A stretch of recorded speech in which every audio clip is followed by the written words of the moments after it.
Well, welcome. Good morning, everybody. Thank you for coming. Good morning. My name's Peter. I think I know I've met virtually all of you. So welcome. I'm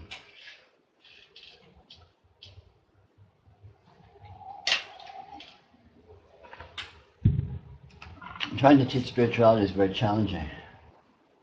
And most spiritual engagement, most spiritual formats err on the side of, err fundamentally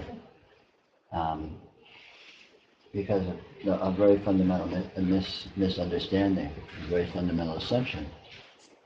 And that assumption is that any condition whatsoever is actually resolvable to anything.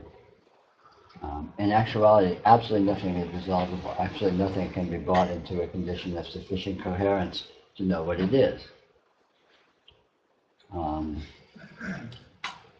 So therefore, trying to get a handle on something is an absurdity, an impossibility. Trying to know what something is completely impossible. So trying to do something, thinking you know what you're trying to do, or trying to not do something, thinking you know what you're trying to not to do, again, is impossible, because you can't actually resolve what anything is sufficiently to know whether you're doing it or not. So even that there would be an it to do or an it to not do is based on the assumption that there is sufficient resolution. You can determine well enough what something is in order to determine whether or not you are doing it or not.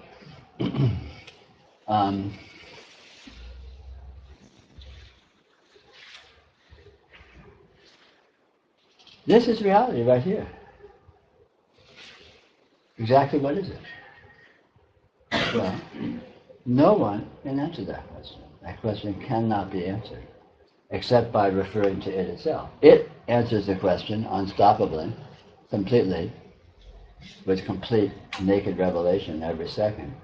This is what it is, and it is absolutely clearly revealing what it is, continually, as your experience. It is nothing other than your experiential field, you might call it.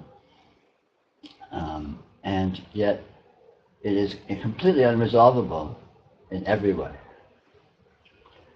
So, any question about it is unanswerable. This is very counter to normal human ways of approaching it, because of course, as people, we discriminate very, very commonly between this and that. There's ignorance, there's delusion, and there's realization. There's, happy and sad. There's awake and asleep. There's, chairs and floors. We draw, this is this and it's not that. And this is differentiable from that, absolutely. And this is, in actual fact, completely not true. It's completely just not the case. Because nothing is resolvable, nothing has sufficient coherence to determine exactly what it is. There's endless degrees of seemings, there's endless degrees of sort of what things seem to be, what things apparently are. Experience presents endless presentations of what things seem to be. And typically as humans we seize on these as being what they are. Well, this chair seems to be a chair, and so it's a chair. Well, yeah, but hang out with it a little bit more. It's not a chair, it's an experience. What's an experience? What's the experience of the chair? What's the final version of the chair? How many ways can the chair be experienced? Many of which completely transcend any kind of chairness. Most of which completely transcend any kind of chairness.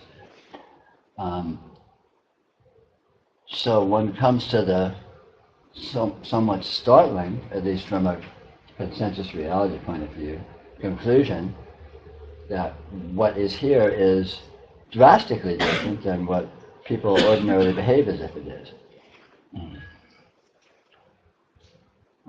Our language is a major problem with this, because naturally, since we're all very well trained in and immersed in the use of language, we're all differentiating all the time. Turn left, don't turn right. This is up, this is down, this is good, this is bad. This, all of these differentiations.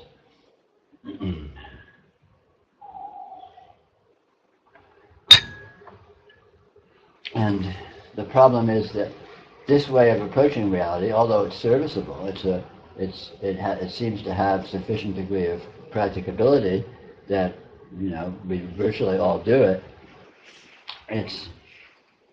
It presents an erroneous implication as to what this actually is.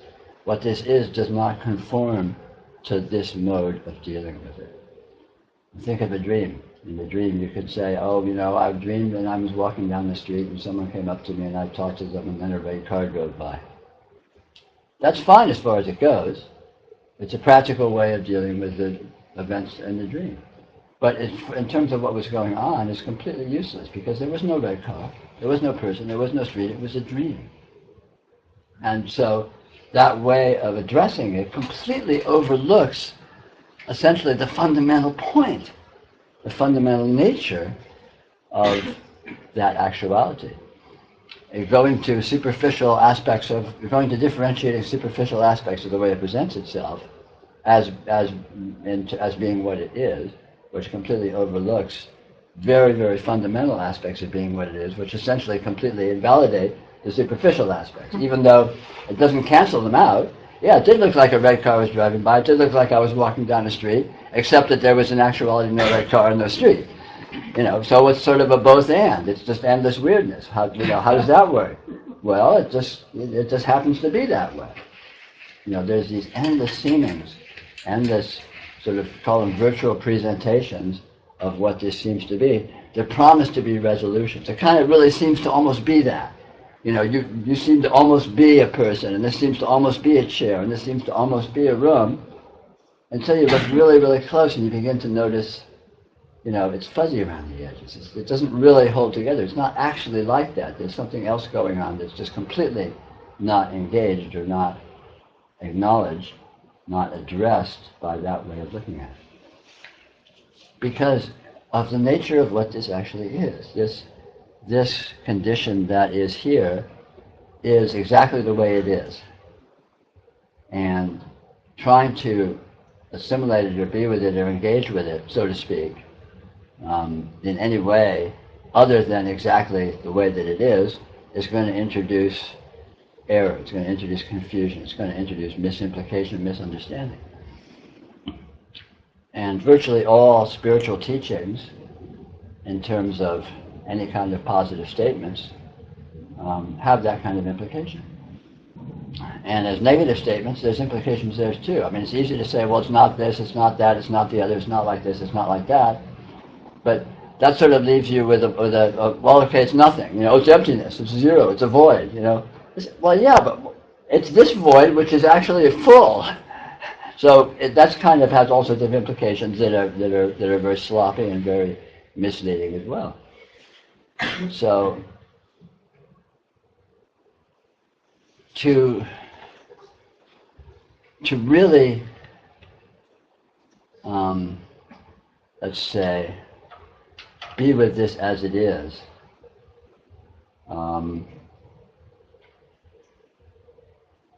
it's essential to let go of the idea that you can get a handle on it.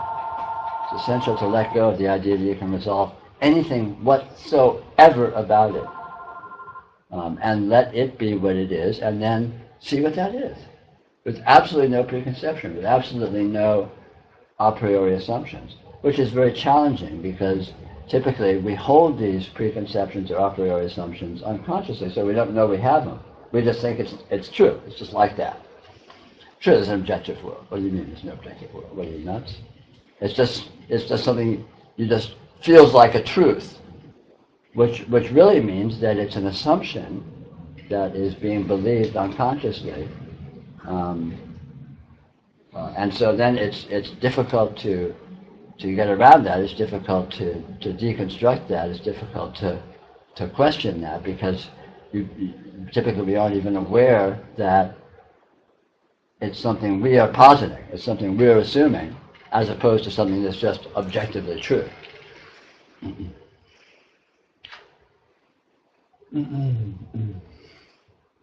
Fortunately,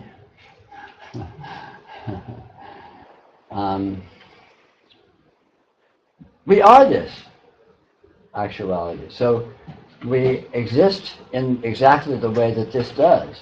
So in actuality, what this is very, very familiar to us. Completely, intimately, and obviously familiar to us because we are it, we have always been it, we have always known we are it. But typically we're in the grip of a psychosis of cognitive dissonance where we've been successfully brainwashed sufficiently to some degree or another to pretend to be a human being, and the fact that that doesn't jive with most of our experience is just suppressed. And then you have the creation of what's called the unconscious mind. All this weird stuff that's just surging around in experience that we just sort of ignore. We bypass it. You know, it's like, well, we're here and we're at a spiritual talk and we're sitting here in these chairs and we're all, sort of being quiet and listening. So on that level, that's all very describable. But there's all this other weird stuff in moods and emotions and vibes and little zoom, just energies, flavors, and all this incredible stuff dancing around in your experience, always, everywhere. And it's completely indescribable, completely not addressable in language or conceptualization at all. You can't specify what it is or even that it is, or even if it's an it. But it's not nothing. It's actual eventfulness. And not just some or a small portion of experience consists of that, but almost all of experience consists of that. The degree of experience that has sufficient coherence to be able to even pretend to resolve into, semi-stable differentiation as this and that is minuscule in actuality. Of course, typically we don't notice that because we've all been so well brainwashed into a human perspective. So this is the challenge, How do you present something that is completely obvious, completely indescribable, completely not addressable in verbal terms,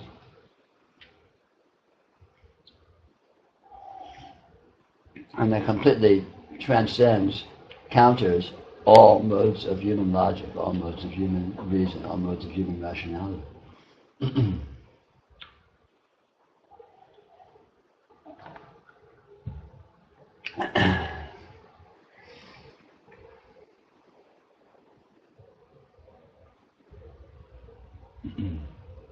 So even though it's impossible to talk about, let's talk about it. So this, first of all, this is actual.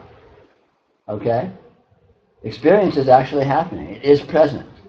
You are here, right? Experience is present. It's real. Leaving aside the question of what it is that is real, whatever it is, this is it. You could say it's instantaneous. It's always exactly now. There's nothing other than now findable. It's always exactly here. In fact, here and now are definable only in terms of the presence of this actuality. How do you know it's here and now? Because here it is. It's self-evident. It's a given. It is present. It presents as infinitely differentiated. If you look at any portion of your experience, let's just take the visual field as an example, but this applies to any portion of your experience whatsoever. And these portions, by the way, are arbitrary differentiations. There are no hard walls between a portion and another portion, experientially. You discover it's infinitely differentiated. So if you look within the visual field, how much information is there? Well, as much as you care to look for, But the color I'm seeing right there is different than the color I'm seeing right there. It's different than the color I'm seeing right there. It's different than the color I'm seeing right there. The luminosity I'm seeing right there is different than the luminosity I'm seeing right there. Different than, And how far can you take that? Well, as far as you want. There's no limit. You can never get to a point where it stops being differentiated. You can take a square nanometer of your visual field and look at it, and there's no limit to how much differentiation you can find. So experience is infinitely differentiated. It appears to be infinitely different than itself in terms of the experiential characteristics that seem to be being presented. And yet, it never departs from itself. Every single bit of all of this differentiation is just vision. It's just here. So the differentiation is in presentation, not in actuality, not in substantiality, not in the event. So there's one event, which is the presence of a field of vision that presents as infinitely differentiated, and yet does not depart from itself. It never actually becomes differentiated. Just like in a dream, you can dream of, a million things, and it's all just dream. It's all just one dream sitting there. So it can present as infinitely differentiated, and yet it never departs from itself. And this is true in every aspect of experience. All experiential characteristics are completely unresolvable. You can't pin down exactly what anything is, exactly what shade of color something is, exactly what shape something is, exactly what flavor some taste is. What does something taste like? So you take a taste of a food. You go into an Indian restaurant and you take a full of food and you taste it. It's like, wow, all this flavor, right? What flavor is it? How can you answer that question? How can you possibly answer that question? It can't be done. And even because it doesn't resolve, even that one forkful doesn't have one flavor. It doesn't even have a gestalt of flavors. It has infinite implications of flavors that are continually morphing and not resolving and not falling into coherence as this or that. It's like this bizarre, super hyperspatial rainbow of information that never collapses into sufficient stability to actually be a coherent whole. And yet it is. Here it is. It's real. It's actual. It is that. So we have this very strange condition where there's this inconceivable volume of very specific characteristics that are exactly what they are, and yet that what is completely unresolvable. It's unfindable as a specific. And yet it is specific. It is specifically that. It is specifically unresolvable. It is specifically incoherent. So when you say unresolvable, are you saying not able to be pinpointed? I'm not Yes. sure what that word means. Exactly that. Not able to be pinpointed. Sure. You can't pin it down.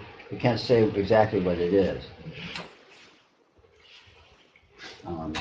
And of course, again, with this example, we're using flavor, but you could use any experience whatsoever. And this, of course, is not limited to sense experiences.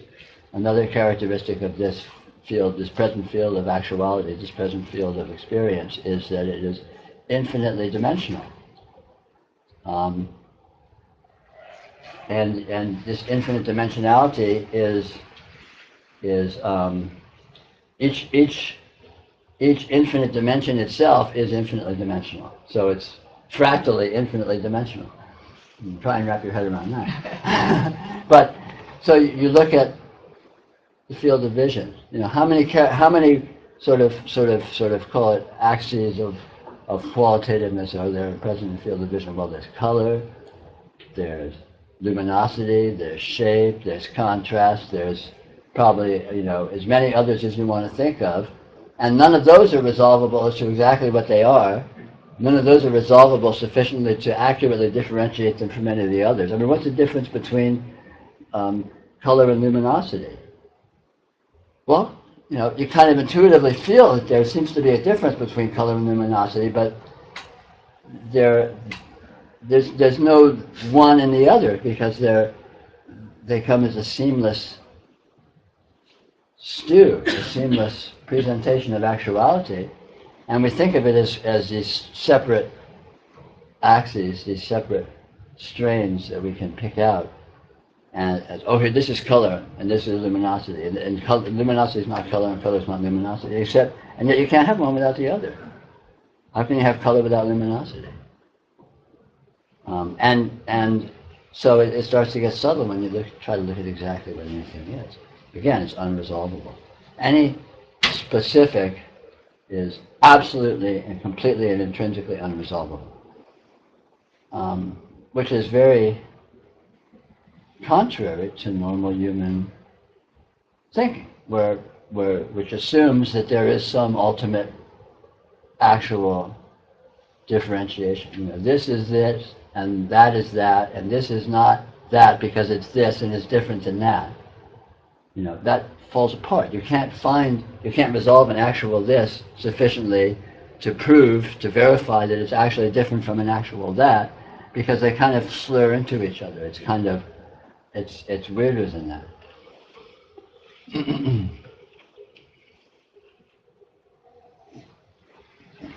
So, all I'm doing now is enumerating sort of arbitrary aspects of the way this actuality presents itself, and trying to point out the ways in which this transcends all normal human ways of thinking about it. So what do you do about something that is exactly one thing and yet presents as infinite differentiation? You know, what do you do about something that is infinitely dimensional, and none of the dimensions are resolvable as stably themselves, even because they're themselves infinitely dimensional, and you can't pin down or verify exactly or resolve sufficiently exactly what any of those are. You know, it gets weirder and weirder. It gets, you know, it's like it's beyond science fiction. What this simple experiential field is.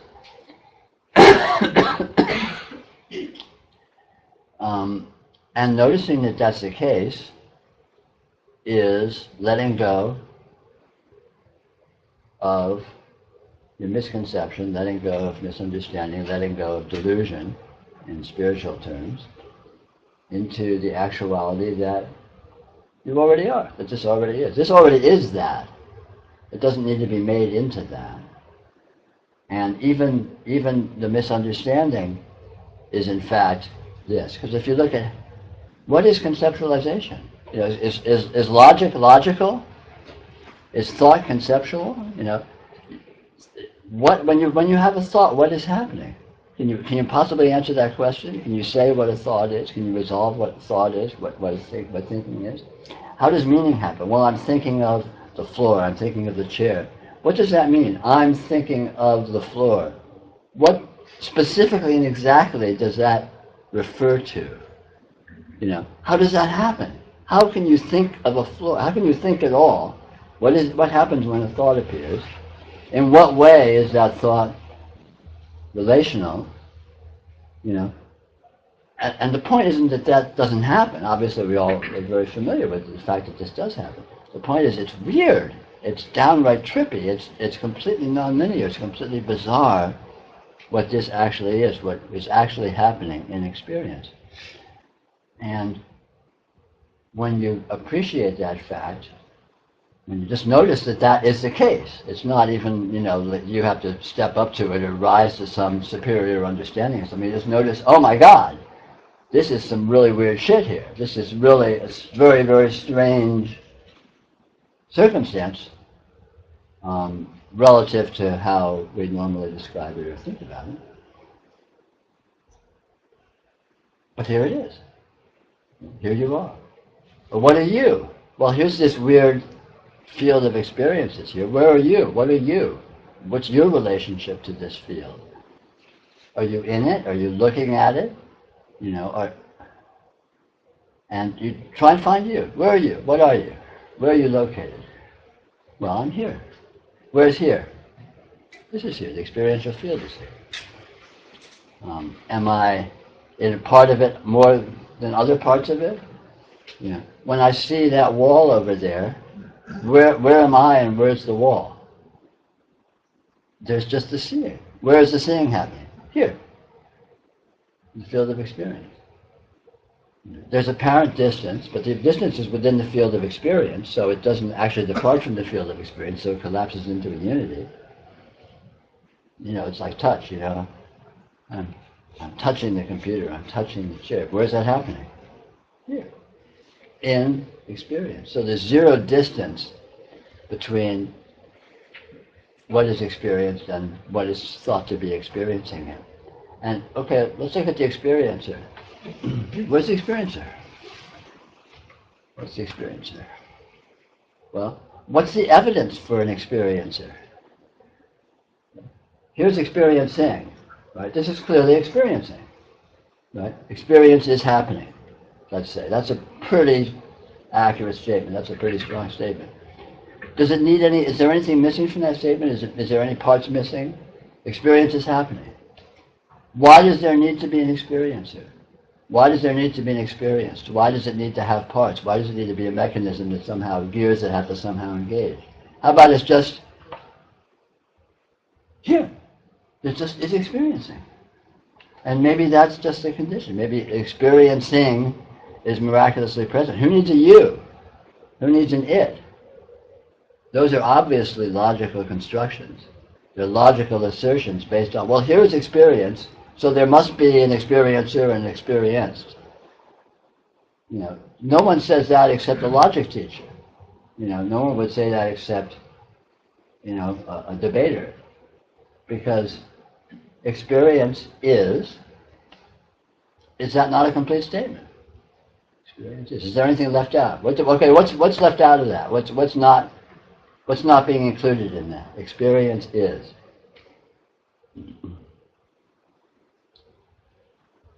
And if experience is, then what is this it is?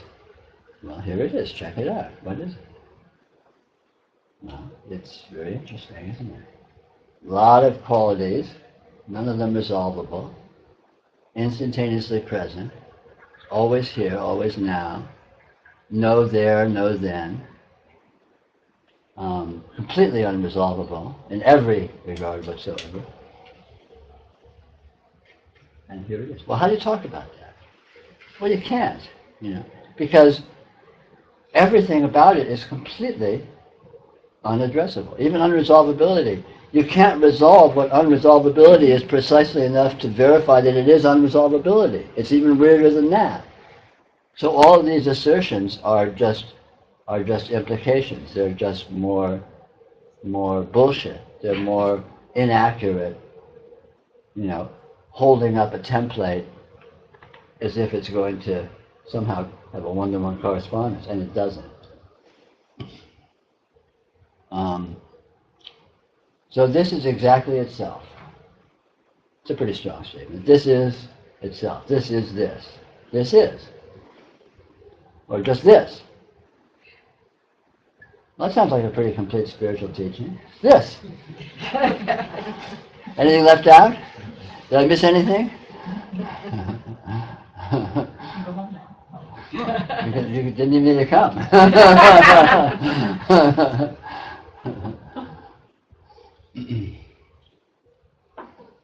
So, most of the challenge of trying to teach spirituality consists of clearing away the brush, because, again, that this is self-evident, but, you know, it's very easy to retain an investment in our cleverness and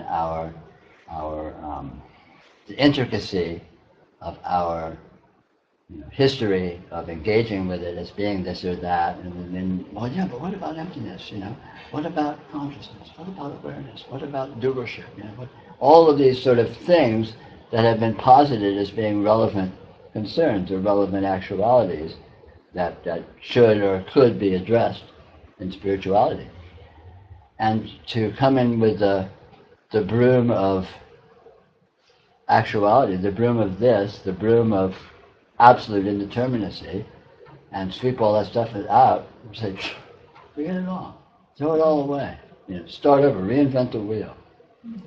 Assume everything that's ever been said about spirituality is complete bullshit. It's completely wrong. It's entirely missing the mark, like the Flat Earth Society, or the Space Brothers are going to come down and save the day. That that league of like, yeah, right. And here we are. Here's this. What's missing? Is there anything missing? Is it, is there any parts missing? Is there any incompleteness? Is there any unresolved? Is there any resolved? What does unresolved even mean? What would resolved look like? Like everything would stop all of us. Oh, okay, I've resolved it. Bang, it stops.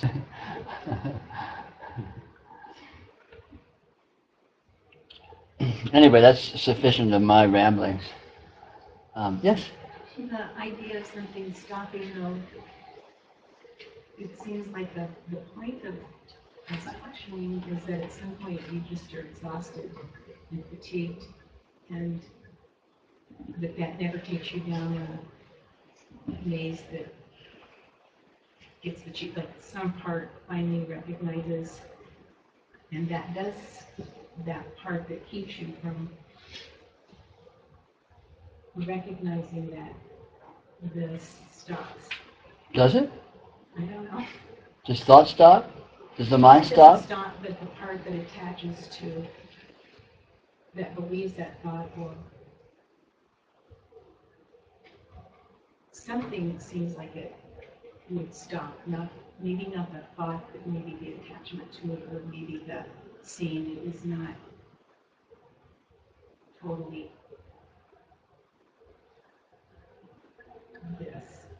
Yeah. No, see, that's another fantasy. Nothing stops. Nothing starts. But there is nothing to stop. Because belief can't be found as belief. Thought can't be found as thought.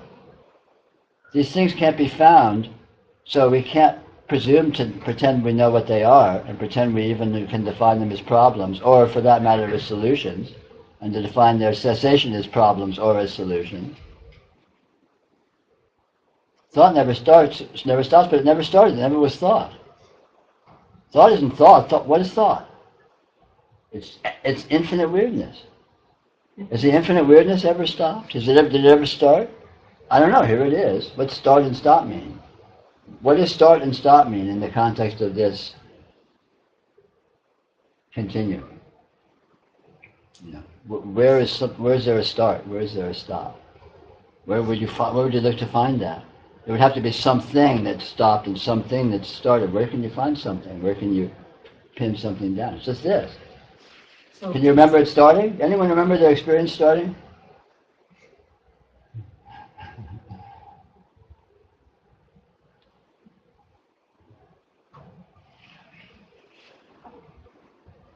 But whatever happened for you, something did change in terms of your recognition or your seeing. Is that true? I don't know. I can't possibly. How can I resolve that? How can I possibly answer that question? I can say it is possible to notice the actuality that I'm circling around today, and I can say that if you exist, you are certainly noticing that very same actuality, and I can say that there's possibly infinite ways in which this actuality can be noticed, or we might say can notice itself. And what happens when it lines up into seeing itself with greater or lesser clarity? Who can say? And yet, noticing that that is the case is seeing it with greater clarity. So it's very paradoxical. How does that work? What's up with that? Noticing that it is completely unresolvable resolves it. And yet it's still completely unresolved. How does that work? Noticing that it never comes into clarity is perfect clarity in being with what it is. How does that work? So let me piggyback on that. Noticing, let's say noticing fearful thoughts, and so I'm noticing more or Mm-hmm. believing them less. Mm-hmm. You know, I work with clients, and so this whole notion of noticing I've taken to be important. Mm-hmm. And I don't know the shift that happens, but it seems like something will ultimately shift. So I'm not even sure what the question is, but I guess what I'm looking at is a belief or an assumption. I'm looking at an assumption that I'm making Right. about the value of noticing Right. the thoughts and Right. beginning to just separate from them, just to be Right. aware of them. In other words, detaching from them. Right. Well, what I would say is your assumption is wrong, but that doesn't mean, but noticing is good. Noticing is valuable. But any assumptions about it are wrong, because no one, it's impossible to demonstrate why it's valuable. Because noticing the error of thought and belief, let me see, how can I put this?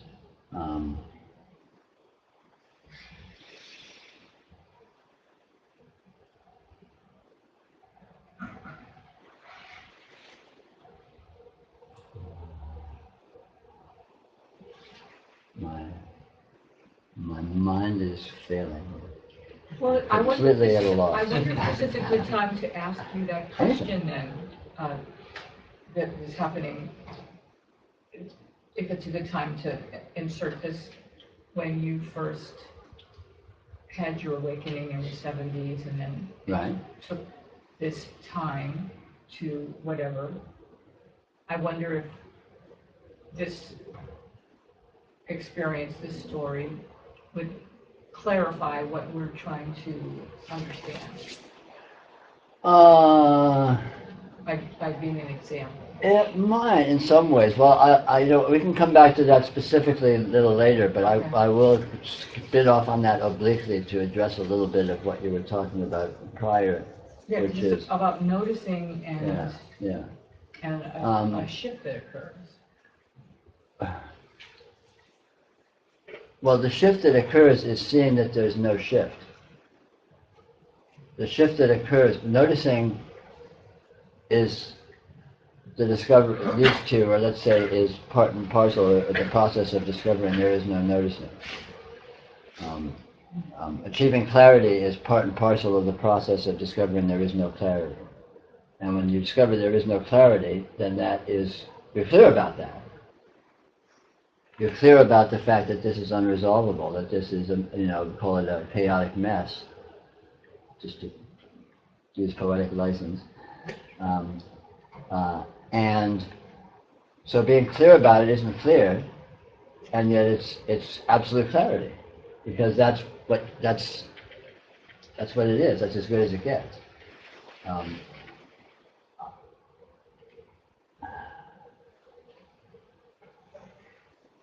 Because it erases the hope, our fond human hope, of actually achieving anything, of actually getting anywhere, of actually resolving anything, of actually getting an answer, of actually finding anything. It's like, no, that's not going to happen. Just this, endless free fall, endless, what is it? I don't know what it is. But there is some value There's absolute value in that, because it's real. for me to be aware of the thoughts. Sure, by all and means. to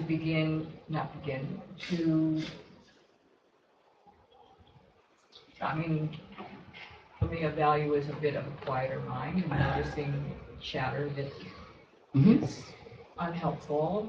Right. It's not about, oh, I want to be better or improve myself. I just like peace and quiet. Sure, peace and quiet is nice. And again, and does that not change its a great man once is supposed to have said, "Seek and ye shall find." And this is basically what we're talking about here. And I certainly won't gainsay that. You won't. I won't counter that. I won't argue with that. But when you seek, what you find is seeking and finding are very, very paradoxical. Mm-hmm. And the fantasy that anything's going to be resolved or anything's going to be achieved is a little simplistic. Yeah. And yet, seeking leads to finding, but it doesn't actually change anything. You don't actually get anywhere, and yet seeking leads to finding.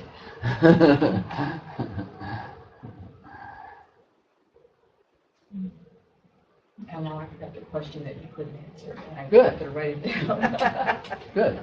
Because there is no answer. Any answer is the illusion that something has been addressed and solved. And there is nothing to be solved, and there are no solutions. And clearly seeing that that's the case, which is an impossibility, because clarity itself is infinite chaos is very relieving. So I work with a lot of clients who have anxiety. They're crazy world, and they have a lot of anxiety. So I'm operating out of assumptions, Right. Sure. and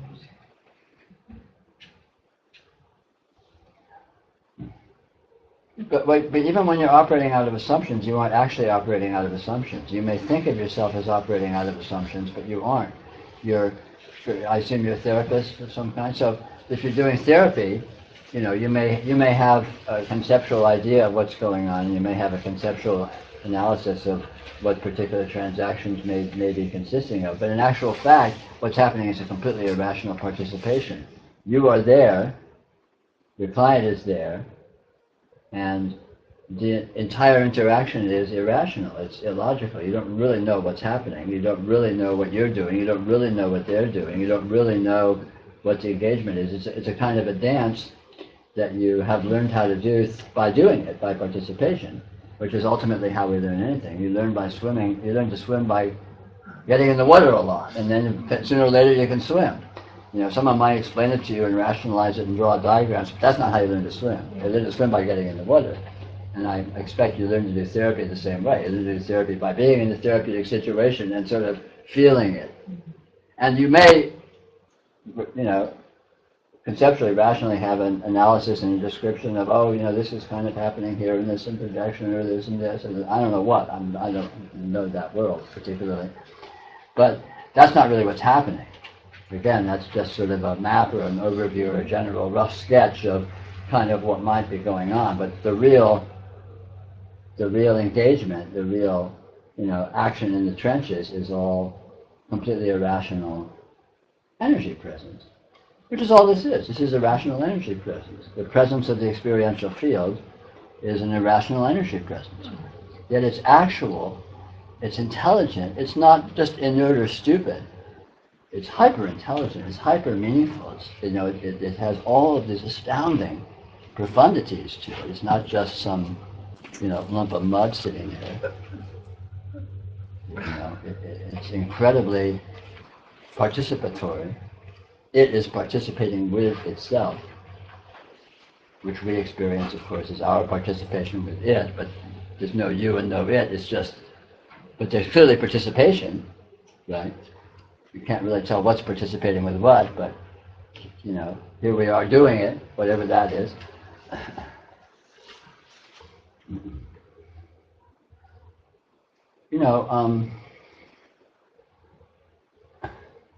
Any successful spiritual practice destroys itself. So, inquiry destroys inquiry. Noticing destroys noticing. Looking for answers destroys looking for answers. And what are you left with? Well, you can't say. You can't answer that question. As long as you can answer the question, what are you left with, you haven't destroyed it. Something like if you meet the Buddha on the road, kill him. Well, you're just left with experience, right? Of course. And you've always, that's what you started with too. Never been anything but, never departs from itself. It reminds me of Zen Master Sun Zangas, Korean Zen master. He talks about the circle. And he says we start out on that journey where a mountain's just a mountain and tree's just a tree. And we go through all this stuff, and then we end up back here, and we end up with a mountain's just a mountain and tree's just a tree. So it's like, that sort of correlates with my life. I'm 75 now, and I've spent some years kind of seeking and looking and trying to figure it all out. And it's kind of reassuring to me to hear what you're saying, because that's sort of where I've ended up. I mean, you end up where everything in some ways is just ordinary, but yet it's, as you said, it's like... It's ordinary, but what is it? Fantastic at the same time. Yeah. And you just... so you walk the dog and you drink your tea and you read your books and that's it. And you are engaging with hyper intelligence in infinite dimensional hyperspace, and that's what sitting having a cup of tea is. Exactly. Yeah. So It's very beneficial to get hold of everyone. That's good too. That's good. That's a concept. That's good. I had an experience one time that you have sort of clarified by your discussion of this, and it was I was doing authentic movement, and I suddenly saw a stream of life, seemed like life going through everything, through the coffee table, through the walls, things that you wouldn't think had life, but everything had life. But with this stream, when I looked at it closer, it was filled with information. It was, and they were little packets, and each little tiny part had an infinite number of packages. And it happened so fast, well, I couldn't zero in and get really any information. I could just sort of get the sense that it had all this information, but I couldn't get the information because it was just going so fast. And I didn't understand what all those little packets of information were until you just talked about. You still don't understand them. No, I still Because don't. they're ununderstandable. But I feel better. But here they are. Yeah, but no, that's very clear seeing. It's very Clear seeing. Infinite differentiation, ultimately profound, vital, meaningful, pregnant with intelligence and meaningfulness and information, and yet it doesn't actually spell anything out. It doesn't come together. It's not like, well, okay, what did it say? Well, it doesn't say anything. It's just this. This is the saying. There was no way to focus in on any one. Yeah, it's unresolvable. Yeah, it's unresolvable.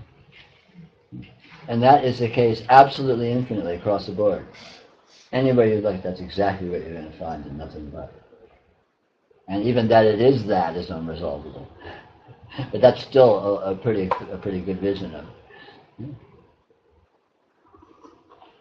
I mean, that's the astounding thing, and actually the good news, the spiritual good news. Okay, here's the gospel. Here's the good news, is that even though this is completely unresolvable, completely paradoxical, completely absurd, completely in every way uncapturable, it is knowable and appreciable with absolutely unlimited intimacy and unlimited profundity, because you are it.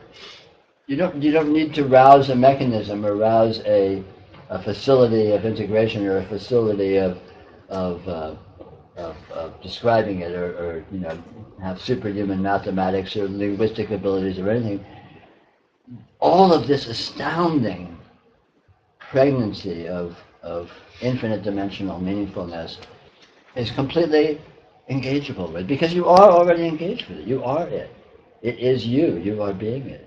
You're engaged with this just like you're engaged with all the cells of your body. You're completely intimately engaged with every single molecule in your body right now. And you're completely intimately engaged with every quark of information that shows up through your senses or that appears as a fluctuation within your consciousness or anything whatsoever. It's already happening. It's already absolutely intimate. And this intimacy is not just inert. It's not just mechanical. It's conscious. It's intelligent. It's meaningful. It's profound. And yet you can't spell out what the profundity is. It's not like that you get a readout. It's not like a little piece of paper extrudes and says, well, here, what the answer is, what it all means is... Like Hitchhiker's Guide to the Galaxy. What's the meaning of the universe? 49! I thought it was 47. Oh, 47. See? There you go. I stand corrected. See? Wrong again. Unresolvable, I tell you. Let's have a war between the 49ers and the 47ers. Oh, I guess I call that football, then. Although the computer said it was 42. There you go. See, we're both wrong. I was thinking to that conversation before you started talking about, we were just talking about music. And for some reason it just reminded me of these super arbitrary, like I guess, descriptions of my experience that I make. Like right now, because we're getting ready to move out of the building, and we've been here for, since Jesus was a baby, and it's just it everything feels sort of fraught with a lot of meaning. Sure. It's and there's been quite a bit less now, but it's felt very efforted. Like, well, now I need to do this and I have to do that, and how do you go about that, and blah, blah, blah, blah, blah. And I was just, for some reason, when you were talking about music, and then something that you said, I have no idea what it was, but it just was like, what's really the difference from just engaging like you do with music? Sure. Like, yeah, what's the difference? Well, it isn't. That's the point. It Yeah. isn't. And we may have the idea that, I have a big job to do, so I have to do this and that, and we rouse ourselves into all of this sort of sound and fury, all this complication that we think by doing that it's somehow helping the process. But in actuality, it's just moment-to-moment function that does it. You pick this up and put it here, pick this up and put it there. You walk here and there and do that, and that's happening whether you're making a big hoopla about it conceptually or not. And that's what actually moves you out of the building. Exactly. Yeah. And it's also, for me, I find not even, but in spiritual stuff, there's all kinds of traps about that too. Like this sort of second guessing. Well, why are you doing it that way? You're not even the doer, Yeah.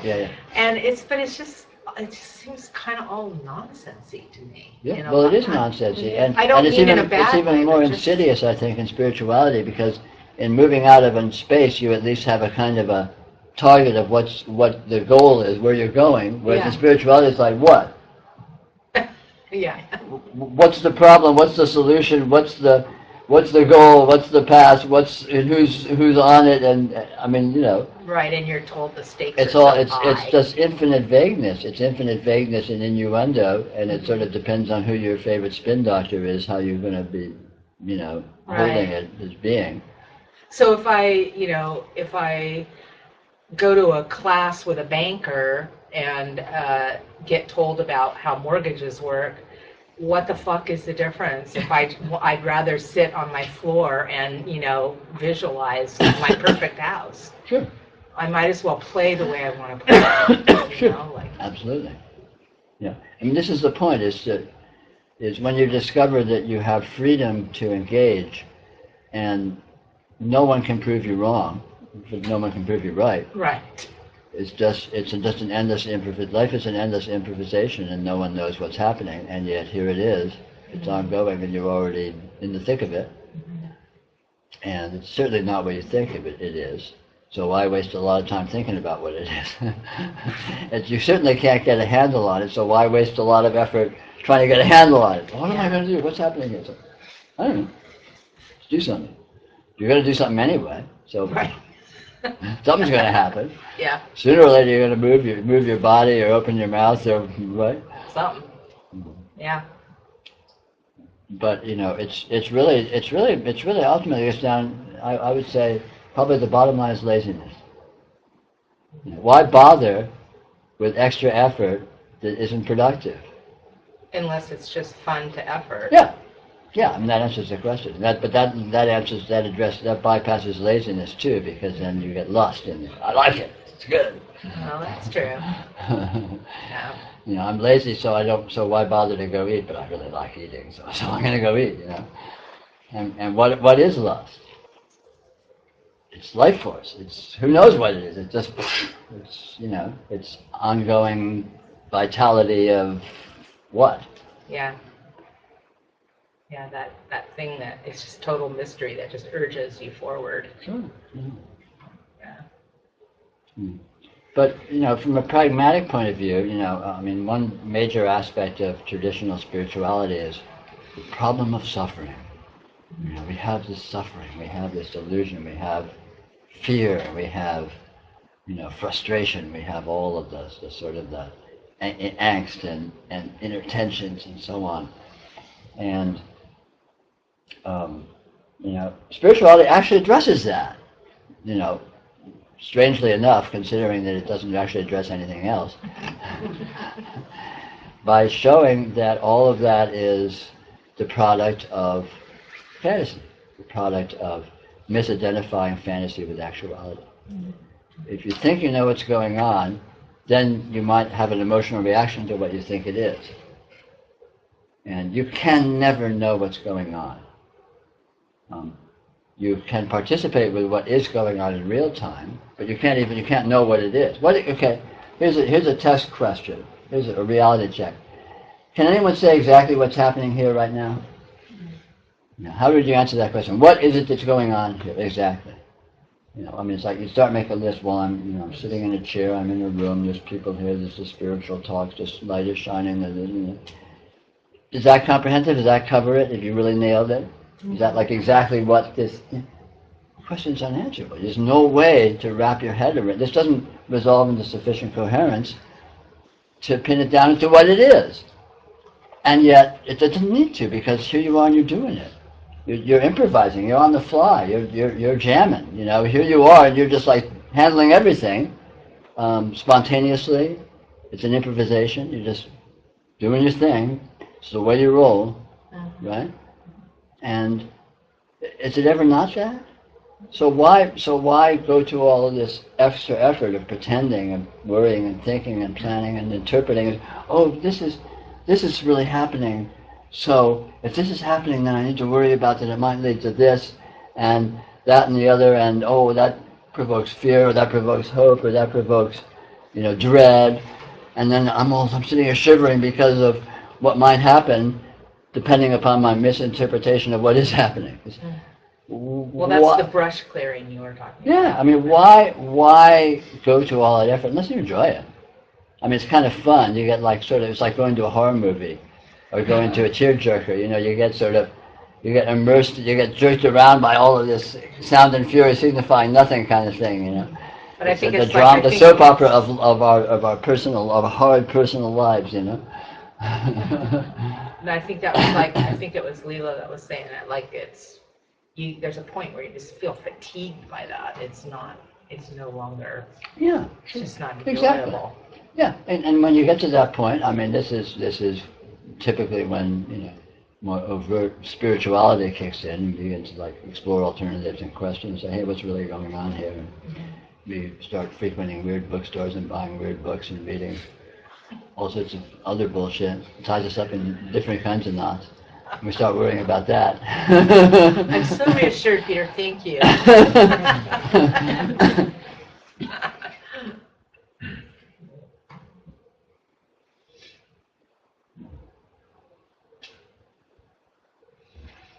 Yeah.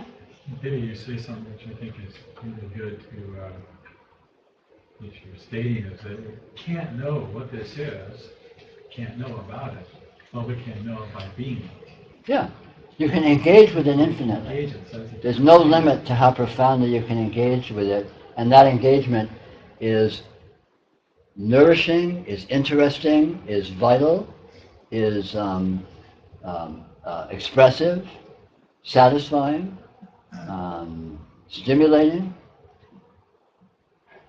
It's kind of like it's a little bit like the word intuition. Yeah. Intuit more. Yeah, but engaging with it is of course way too elaborate.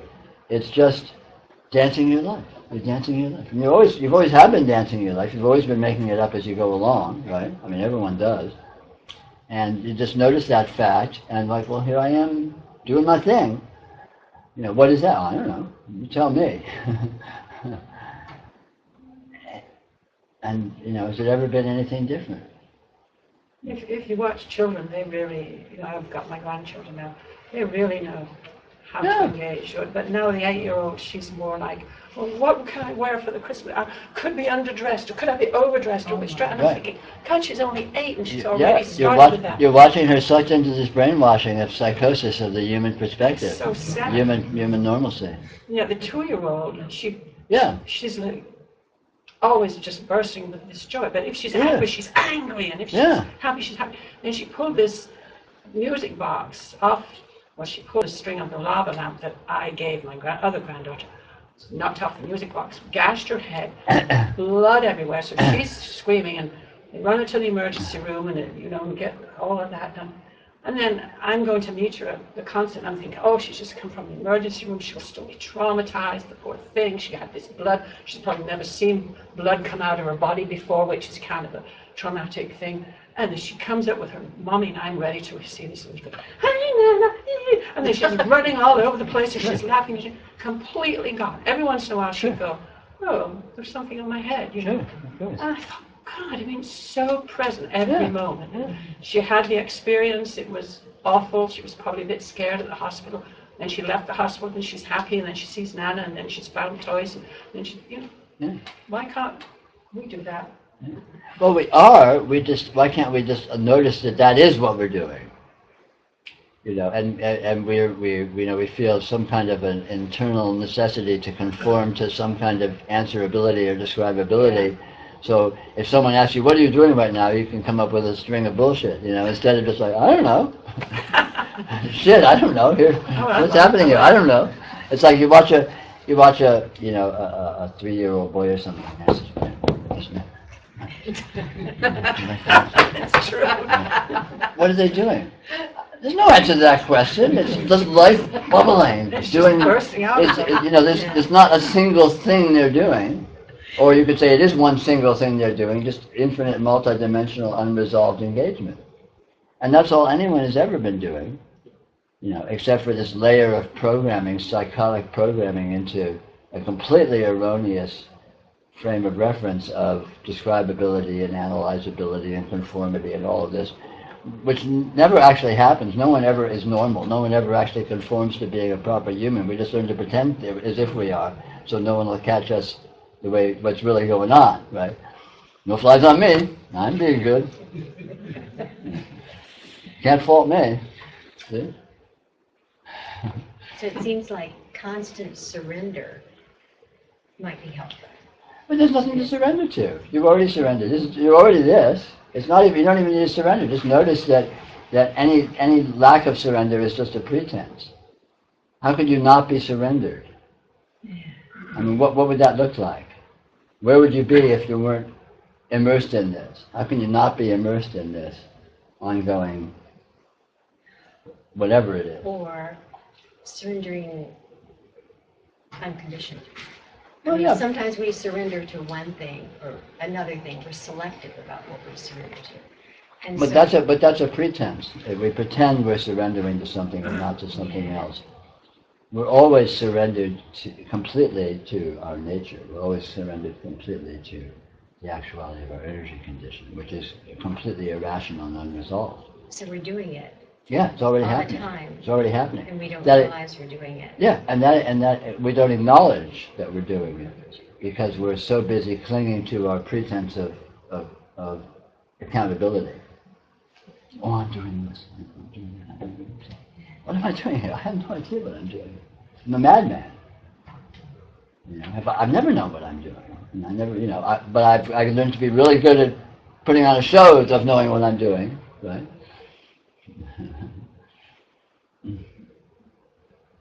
And when you see this spontaneity, when you see the actuality and inescapability of this unresolvable spontaneity, it's just the need to invest a lot of effort in all of this pretense is just becomes less and less relevant, and it may or may not continue to happen, but it doesn't. Who cares? And this happens spontaneously, I think, as people age. I think what people call wisdom, the wisdom of the elderly or something, is kind of a letting go of all of this absurdity and just getting real. So I think it happens spontaneously, just, as humans mature. But spirituality is sort of addressing that point directly. It's just a reality check. It's just about getting real.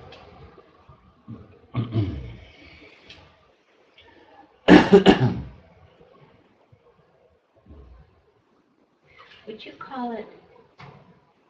you call what is a closed system, or that's even limiting it too much? No, that's the funny thing. It's not closed, but it never departs from itself. Well, It's complete, but it's open. It's yeah, complete, but it's not. It's not final. Always unresolved. It's like continually in a state of imbalance. It's continually falling forward, forever, into itself. but yet to me it seems like a closed system in that there's no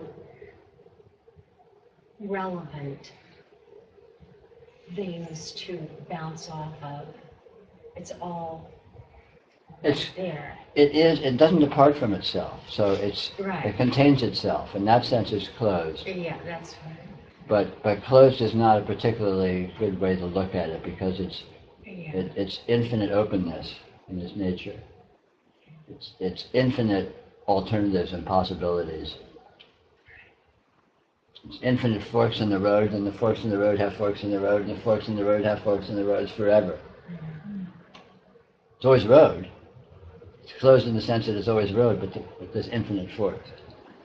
And so it never departs from being this, but exactly what that is always, infinitely actual. Never resolves into being this or that in any sense of closure, of coming to resolution. Yeah. Although, everything, I think we can accept that everything is unresolvable and ultimately unknowable. Mm-hmm. On the other hand, there are apparent patterns which we observe, which are obviously observed in the mind and through memory that create the world. And I guess that's the illusion. But if I go up on the roof and jump, 99 times out of 100, I'll go down. Right. Maybe more than that. Yeah, And if I come here, I feel a sense of connection, a sense of warmth. Mm-hmm. So I come inside and I sit inside here and I enjoy this, and it brings me pleasure, and I don't go up and jump off the roof. And it seems like, that's how we make sense of the world, is kind of Right. funneling towards whatever it is that brings us this sense of connection, Yes. sense of pleasure, and then maybe the wisdom is we, over time we learn, what brings a more lasting sense of connection, meaning, pleasure, Yeah. as opposed to just, Yeah. super transitory. But within the, granted, there seems to be a logic to the patterns, but ultimately it's not knowable what's going on. Yes.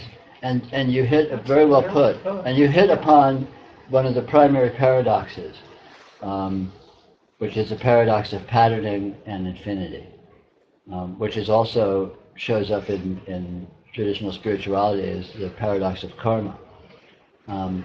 There is obviously an infinite degree of patterning in the way reality presents itself. Shapes, colors, forms, objects, functionalities, interactions. All of this stuff is completely obvious and doesn't need to be pointed out because we all know it absolutely. We're all very familiar with this. And this is karma. Karma is the patterning of circumstance, the apparition of interaction and the way things work. If you jump off the roof, you're going to probably tend to go down, unless there's a really strong updraft, strangely, or the aliens come down, or whatever. But anyway, you're probably going to go down. Okay, fine. All of, the cup will probably hold tea, and so on and so forth. All of these patternings are very obvious to us, and we're very familiar to this. And this, this generically is what is referred to as karma, all of apparent patterning and apparent functionality of this actuality. And a lot of systems of karma sort of draw moral lessons from this and causal lessons and all that, but that's a little too much elaboration, in my opinion. I think the main point of this patterning is that it is apparent. But what's not apparent, or what's typically less apparent in say normal human discourse, is noticing that all of the patterns are made of infinities.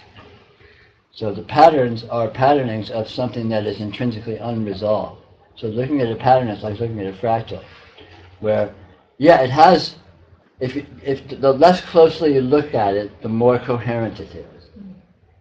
And the more closely you look at it, the more it opens into unresolvability. So, and it's not biased one way or the other.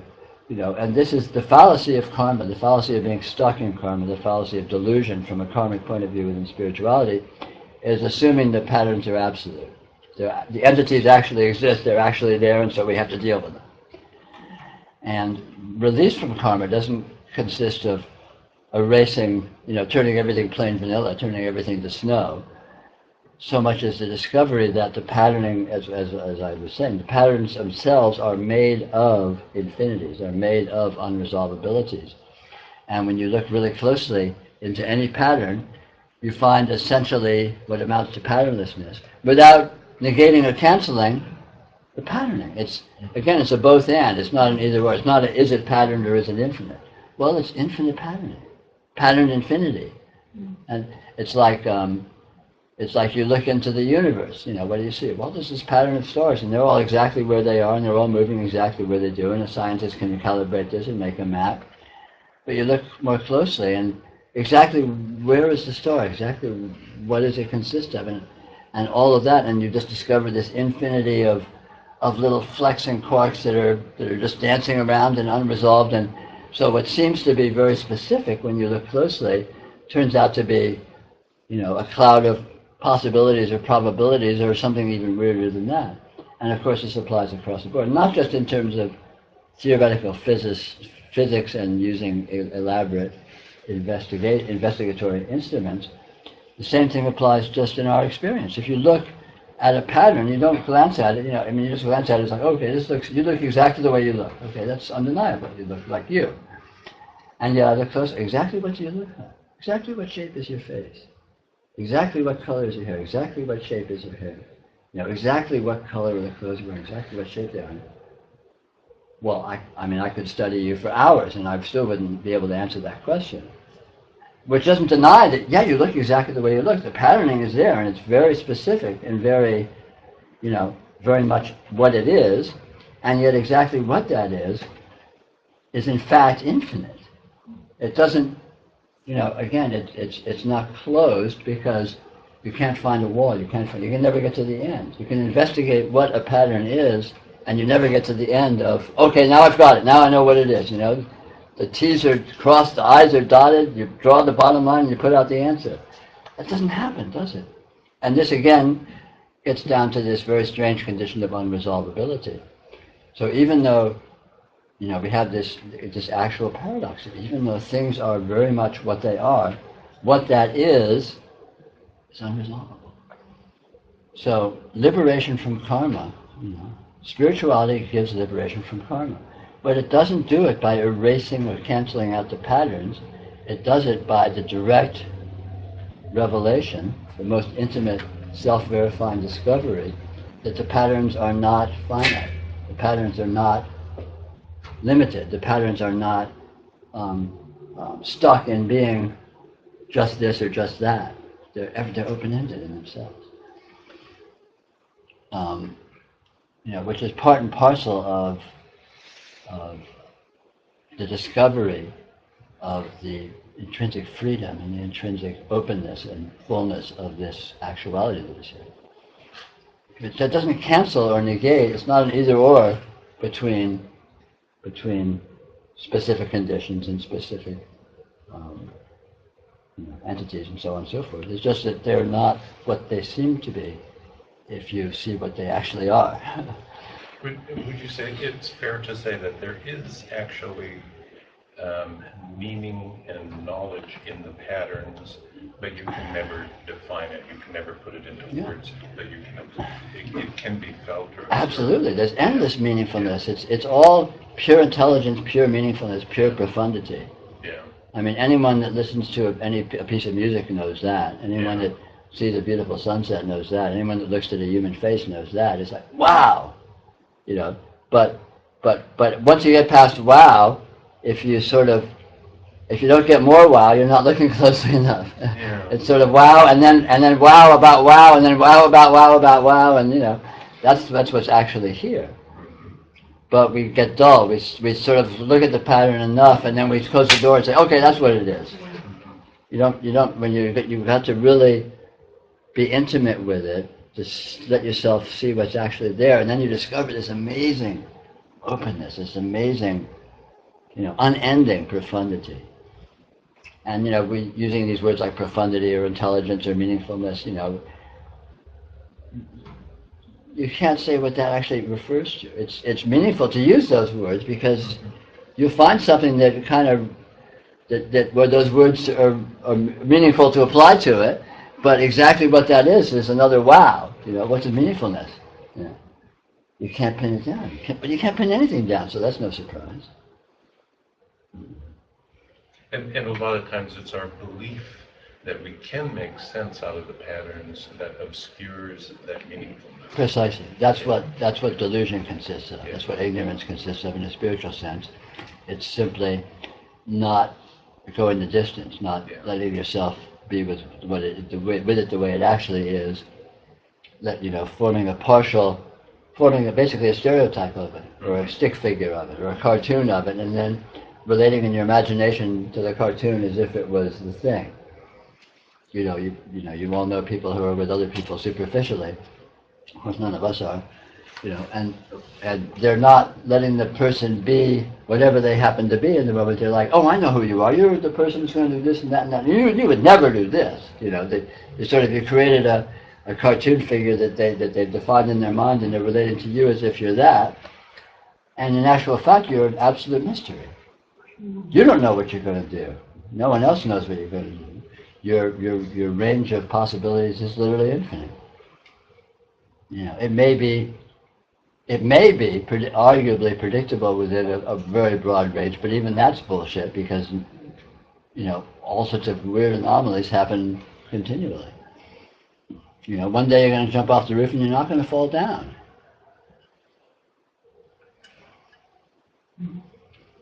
He is very special. Yeah. So I suppose, and that's how our lives become more joyful, is that when we look at these sort of delusional patterns and we dissolve some of the boundaries, then we are releasing. Yeah. We're releasing a lot of karma then, and so therefore we discover that we live in a condition of lusciousness, of richness, of fullness, of possibility, of unlimitedness, as opposed to a condition of containedness and limitedness and partiality and lack and need. We discover that we are in an astounding positivity. Actuality is sublimely positive. It is sublimely, I call it radiant presence because it is sublimely positive in the sense of active, dynamic, giving, generous. It gives itself profoundly. It's doing all of this effortlessly and generously and unstintingly. And it will unlimitedly continue to do so. It's its nature to do so. And there's no limit to what it is and what it can do and what it is doing. And it's simply a matter of when you notice that is the case, you feel it, you appreciate it, this vitality, this aliveness, this fullness, this meaningfulness, this juiciness, this fun. It's interesting, it's fascinating, it's everything. I mean, all superlatives are right here. And it's just the only thing that keeps one from noticing it is the idea that isn't the case. The fantasy that isn't the case. So one's beliefs. Sure. And belief is always in partialities, in abstractions, in cartoons, in stereotypes, stick figures. Any conception one has of something will be less than the actuality. It's impossible to think of something as being more than it actually is. It's absolutely impossible. Because everything is an infinity. And there's no way you can think infinity. So anything that is thinkable is going to be a censored version, a cut down version, a stereotype of some kind. Yeah, I was remembering an event that happened to me about 49 years ago, in which there was this guy that I knew who, like today they've got these computer software programs that have facial recognition. Mm-hmm. And this guy I knew was I only knew him for about a year, but he was a Holocaust survivor. And apparently at the moment that this happened, he was in tremendous emotional turmoil of some sort. And I actually stood there and watched his face actually change shape. His zygomatic arches kept going in and out, like his face was almost made of liquid. So, there's this infinite amount of patterning that, like you say, that can be recognized at some point. But then it doesn't matter how far out your computer programming is, it can never deal with something like that. Yeah. Because patterning is ultimately unpatterned. Patterning is ultimately unresolvable. Mm-hmm. You can generalize about what the shape of someone's face is, but when you really look at an actual face and try and say, well, what shape is this? Well, you can't answer that question. There's no way. Even a photograph doesn't answer the question because, it just doesn't capture the whole thing. Well, that's only the thing at that particular microsecond. Sure, exactly, all that. You try to take a digital camera and you try to take pictures of flowers. Yeah. You'll see right away how flat that cover is. Sure. When you look at that flower, there's a vibrance and levels of color you can't even describe. You take a picture of it and it's like, well, all that, this is and not everywhere. it. Yeah. I mean, what we're talking about here, this whole issue of patterning versus unpatterning, is addressed very, very profoundly and succinctly in a document probably many of you are familiar with called the Heart Sutra, which, the core of which is the form is the void and the void is the form. The form is not other than the void and the void is not other than the form. And that seems to be, well, form and void kind of seem like contraries, they kind of seem like opposites. And of course the Heart Sutra is saying, no. If you want to find void, if you want to find openness, if you want to find infinity, where do you look? In form. If you want to find form, where do you look? In infinity. And this is talking about exactly this point, that the form, the patternings, are actually infinity, are actually infinite, are actually unresolvable. And, this is very precisely what all the emptiness is about, all the emptiness teachings are about. The fact that it's not some kind of a nothingness that, there's actually nothing here, this is actually just like a, plain zero vanilla white and all the rest is a hallucination. It's not that simple. No, it's an infinitely patterned infinity. And if you don't look closely, it's easy to notice the patterning part, and it may be possible to not notice the infinity part.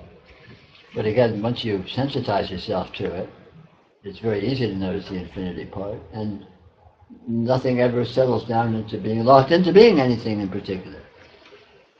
You're with people, who are they? Well, they're whoever they happen to be being in the moment. And you get a sort of a hit on that, but you can't like know all of it. You can't, it's an absurdity. You can't know what you are. Well, who are you in the moment? I don't know. I mean, there's certain obvious sort of superficial things like the obvious accessible aspects of the patterning that are completely there, but that's not all. That's nowhere near all that's here. The closer you look, the more you find.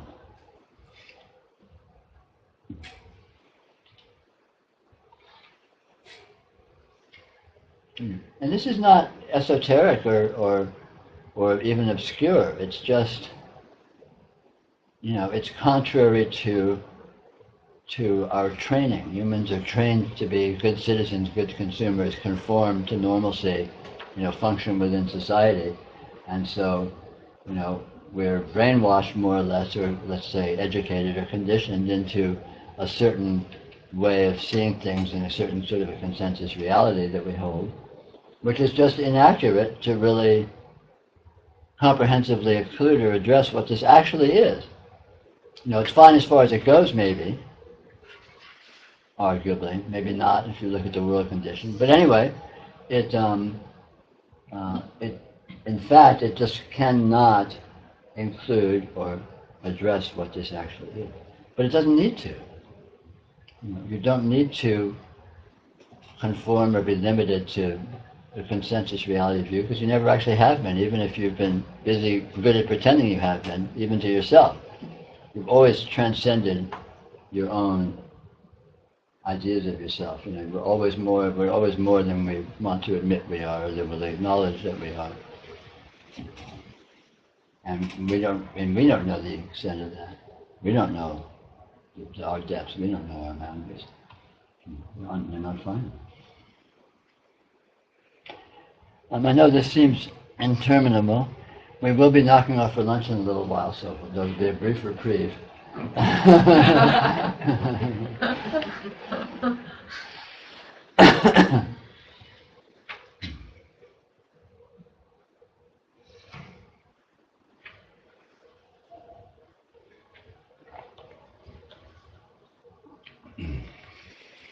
Could we go back where you started, Peter, when you were talking about the experience, or that there is no experience? Uh-huh. That's something I think that catches a lot of us, because we feel very much that there is an experience of present. Sure. And that we can influence this. Sure. I could jump up and scream, or I could set fire to the place, and I've influenced the experience. Sure. So this is doing something to this. Yeah. Well, yeah, sure. No, this is a good point. There is certainly participation.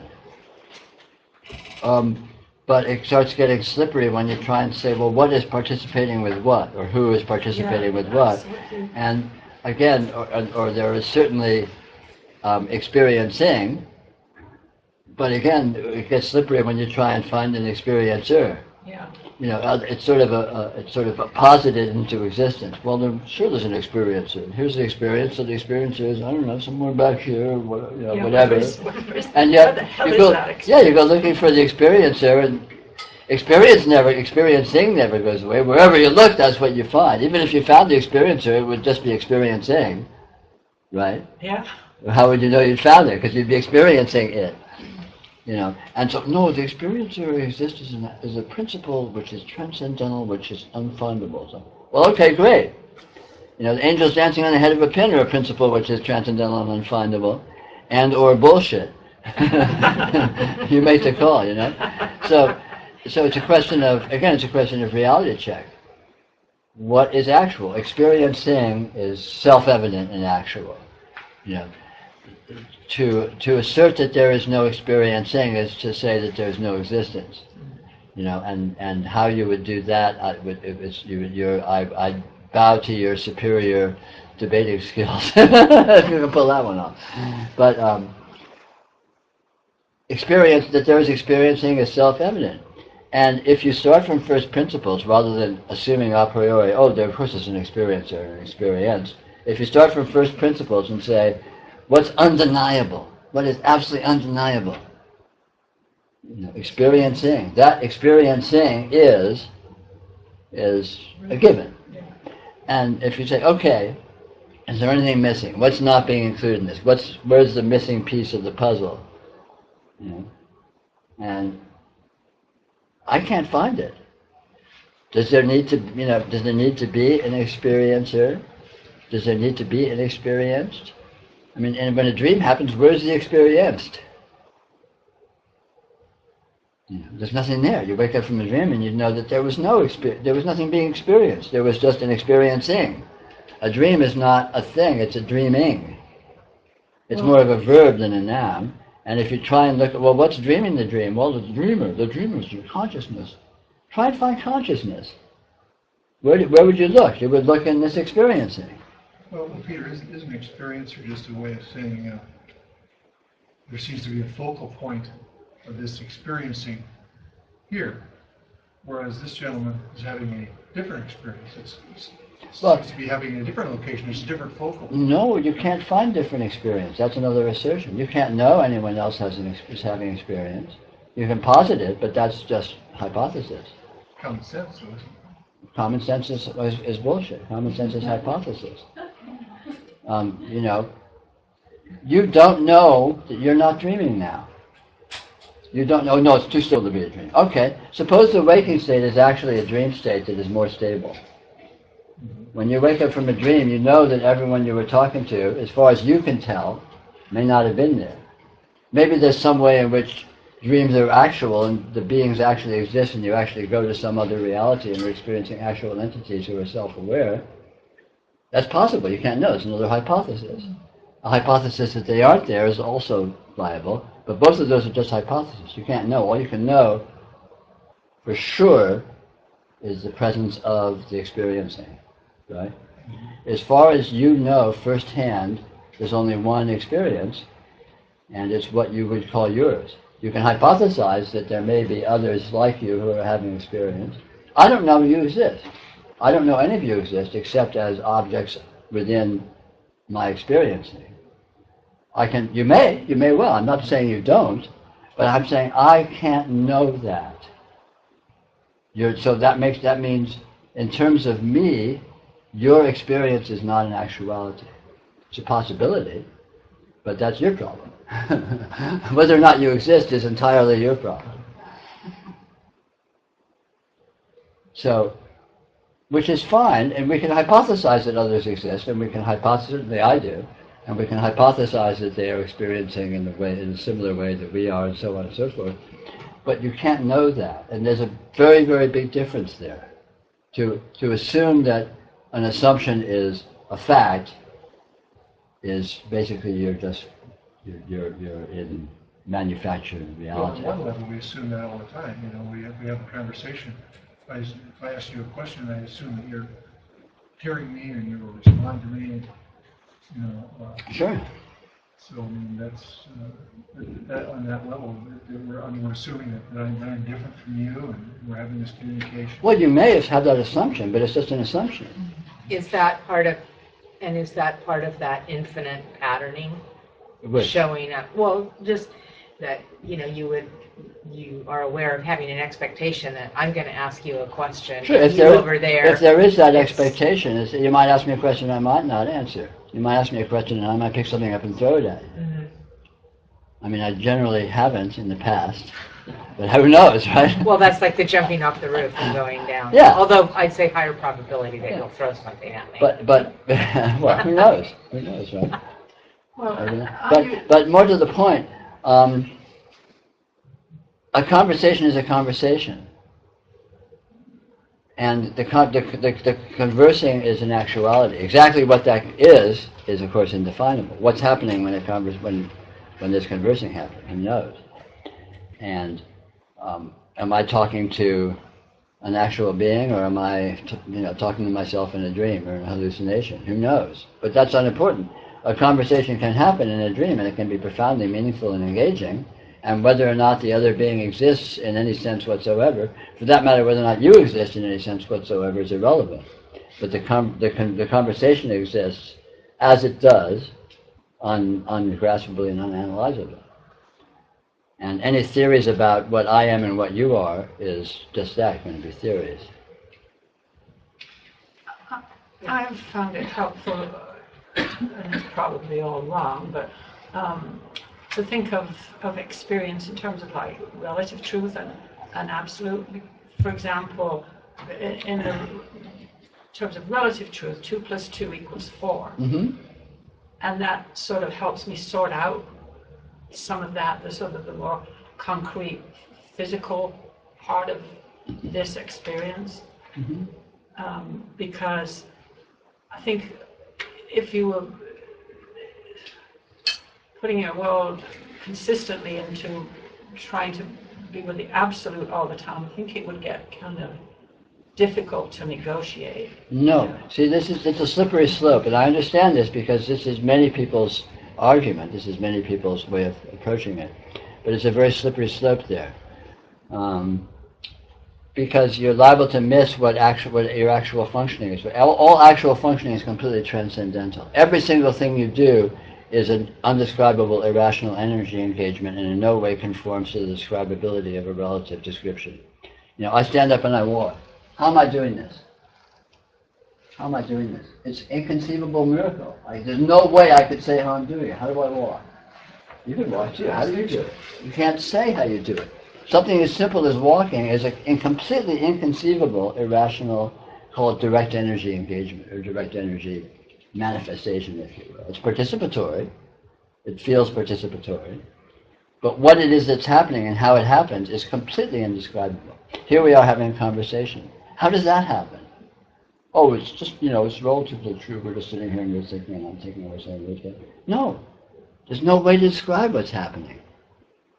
I don't know where the words come from. I don't know what they mean. I don't know what you think they mean. I don't know how they hit you. I don't know what your thinking is.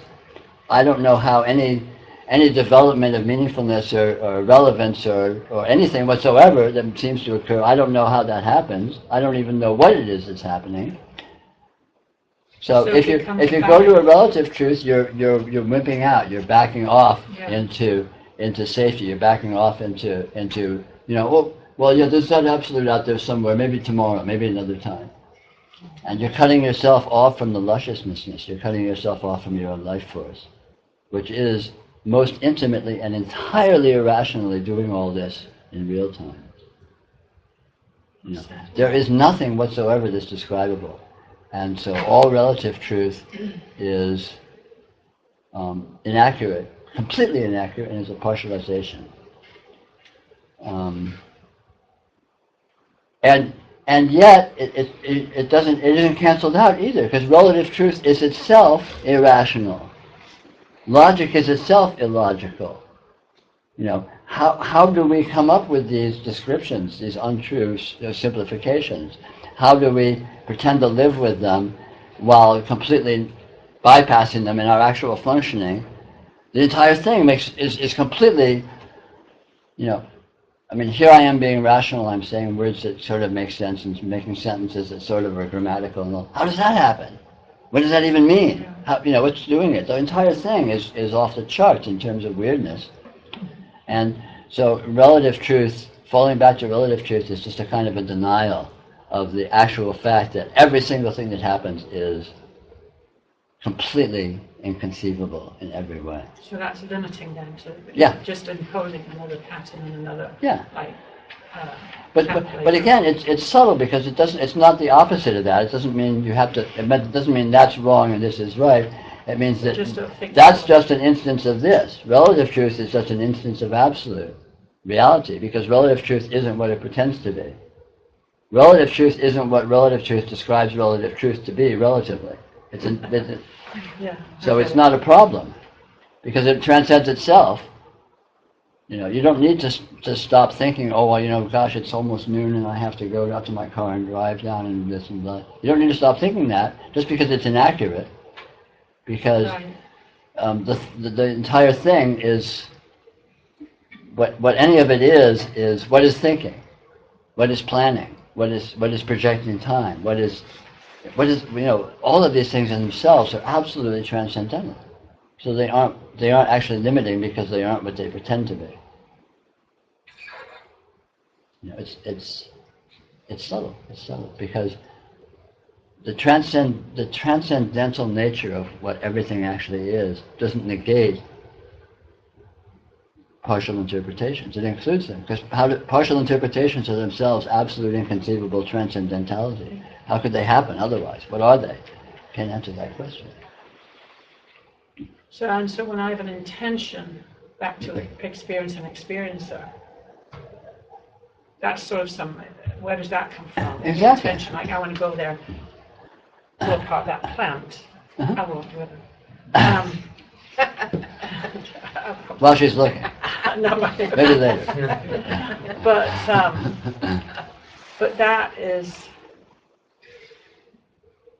the intention, and whatever it is making the intention is still, it's sort of inconceivable, irrational. Exactly.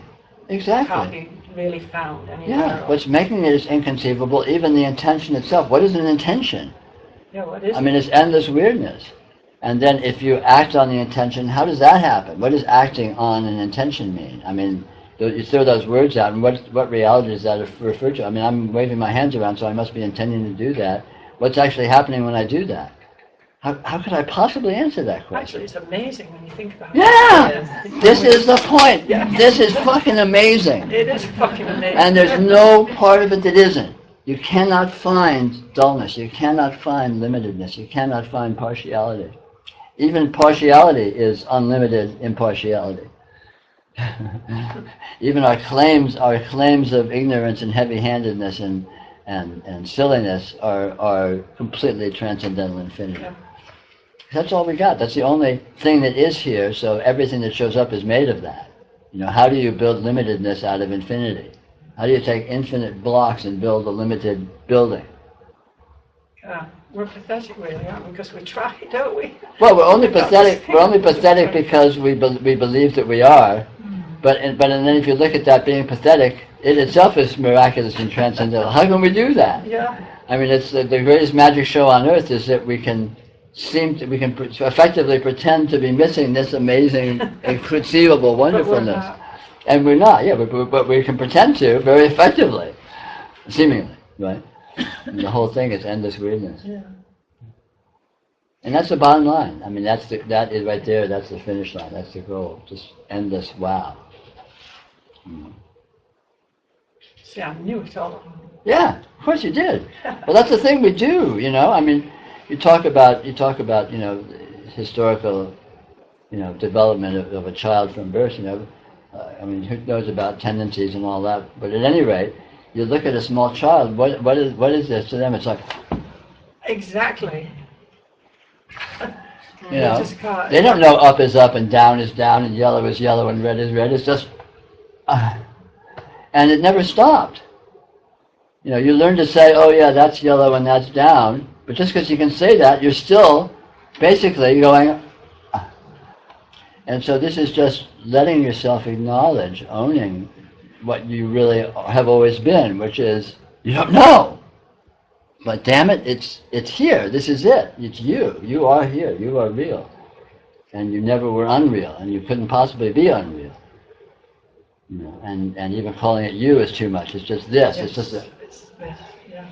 Right. I was thinking that that word "you" is really a minefield. Gets back. but it isn't, because if you, with any word, no word is actually entrapping when you look at what it really refers to. When you get that words don't mean their definition, words mean what they refer to. Mm-hmm. So look for the you, and what do you find? You find this. Okay. Yeah. So the word you very specifically means nothing whatsoever other than this astoundingness. So you see this. When I say that, you see this as just a circumlocution of saying it sees itself. Yeah. And when you say sees, what are you referring to? What is seeing? Well, again, seeing is just this presence, this experiencing, this inconceivability. So you see this is just another way of saying, you know, we have 10,000 words and we think there's 10,000 things. There's only one thing. So every single one of those words refers exactly to nothing whatsoever other than this. So you can use them with impunity and you never actually deviate from the truth. You never deviate from accuracy when you see that that's the case.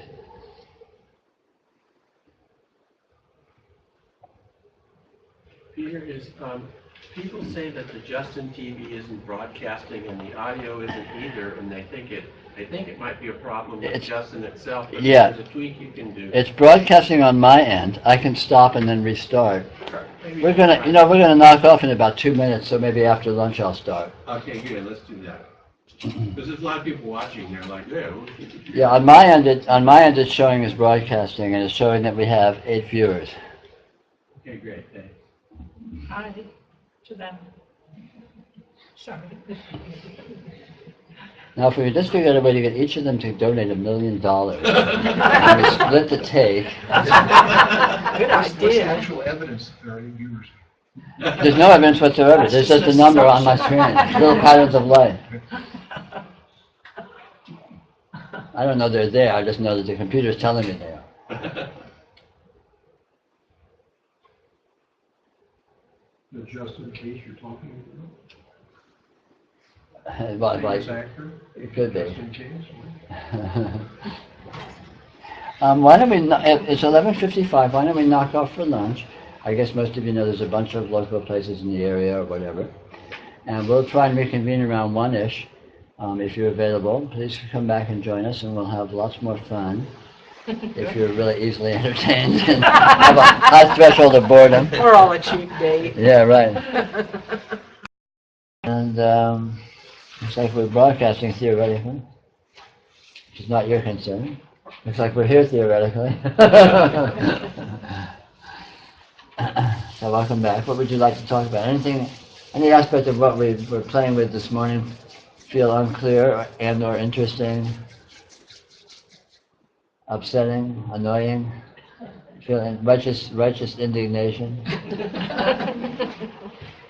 How can you say that? Well, there's kind of two things that have stood out for me that I've been kind of pondering a little bit. And one was the comment when he said that thoughts aren't thoughts, or when you look into what thoughts are, it's like, it's not more thoughts, it's thoughts are some sort of experiential, I mean, who knows what they are? Yeah. I can't say what they are, it's like that. Yeah. That's pretty fascinating, but they're not more thought, they're not like little thought pieces or something. Yeah. Maybe they are, I don't know, but. Yeah. And then another thing that you were talking about how that words are symbolic or they're referring to something, and what they're referring to ultimately brings you back to this, which is you or something. There's some piece of it's like, and somehow everything's coming back to this. Somehow it becomes really clear that everything's referring to this, which is you or what I am. It's certainly not other than you. Right. It's as much you as you can find. Right. On some level, I'm always trying to find a me somewhere. Like I'm trying to find me, which is so. Well, we intuit it. Well, I'm here. Sure, yeah, I'm here. I mean, it's self-evident. It's a no-brainer. Yeah, I'm here. But if I look, what does that exactly refer to? It refers to the presence of this experiencing. Yeah, right. And the presence of this experiencing is what everything refers to, because there's nothing else around for it to refer to. What else? What else can you talk about? Where can you find anything to point to? This is me. Yeah, if you're looking for a me, you got to look here because there's nowhere else to look for it. So, to the extent it exists at all, it has to be this. Right. Yes. And the nature of this, if you look again closely, you discover it doesn't have separate parts. It doesn't have pieces. It doesn't have actual subsystems. So, me is not a part of this or an aspect of this. If you look for me, you go to this, and when you look for this, you don't find parts. It integrates itself. It melts into itself. It completely is itself. It's again, it's very, very strange what this is. We just touched on a few of the obvious superficial characteristics, but this is infinitely differentiated in all the experiential characteristics, right? But it's itself. It never departs from itself. It's one thing essentially. It's not like there's this part of this and that part of this, and they are related by the other part of this. It's not like that. It's just this. Experience is equally experience wherever you look. Vision is no more or less experience, no more or less present than thought or subtle vibes or sensation or anything. It's all just different flavors of the same thing. But it is different flavors, but the flavors are all this, very accurately, very actually, very obviously, and the flavors themselves are not findable as separate things. When you try and go into any one of the flavors and try and find what it is, again, it funnels you right to this. Yeah. You don't find anything that's autonomous. You don't find anything that stands on its own, or that is even actually differentiated. It doesn't have edges. It doesn't have boundaries. It's not like, well, this is this, and it ends here, and then that begins. Right, it's always this. Yeah, it's You always can't ever this. escape It always collapses to itself.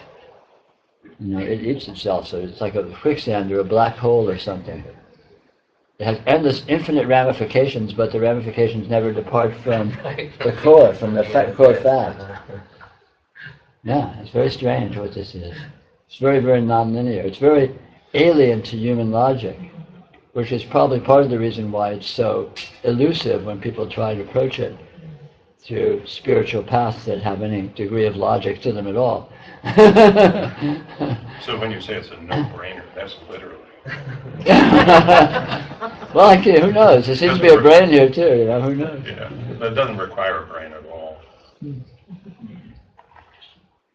Yeah. I don't know if that's true. Well, we don't know. But I think it, I mean, there's some sort of a receiver, like, all this is going on, the sort of receivers, maybe this thing that this is in, you know, I don't know, that didn't make one bit of sense to me. but when you look for a this that is in a this, you can't find an actual demarcation.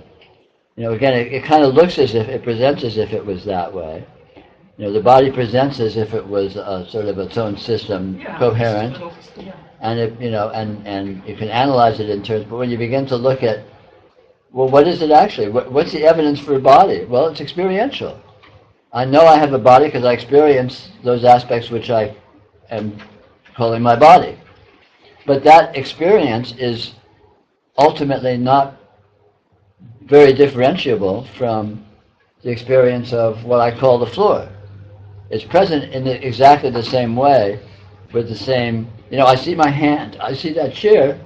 The seeing of the hand is no more or less personal than the seeing of the chair. They equally exist in the same degree of presence, the same degree of experientiality. However, Peter, if someone, let's say, plucked off your fingernail, Right? Ow. that would, you'd experience, your experience would then be pain.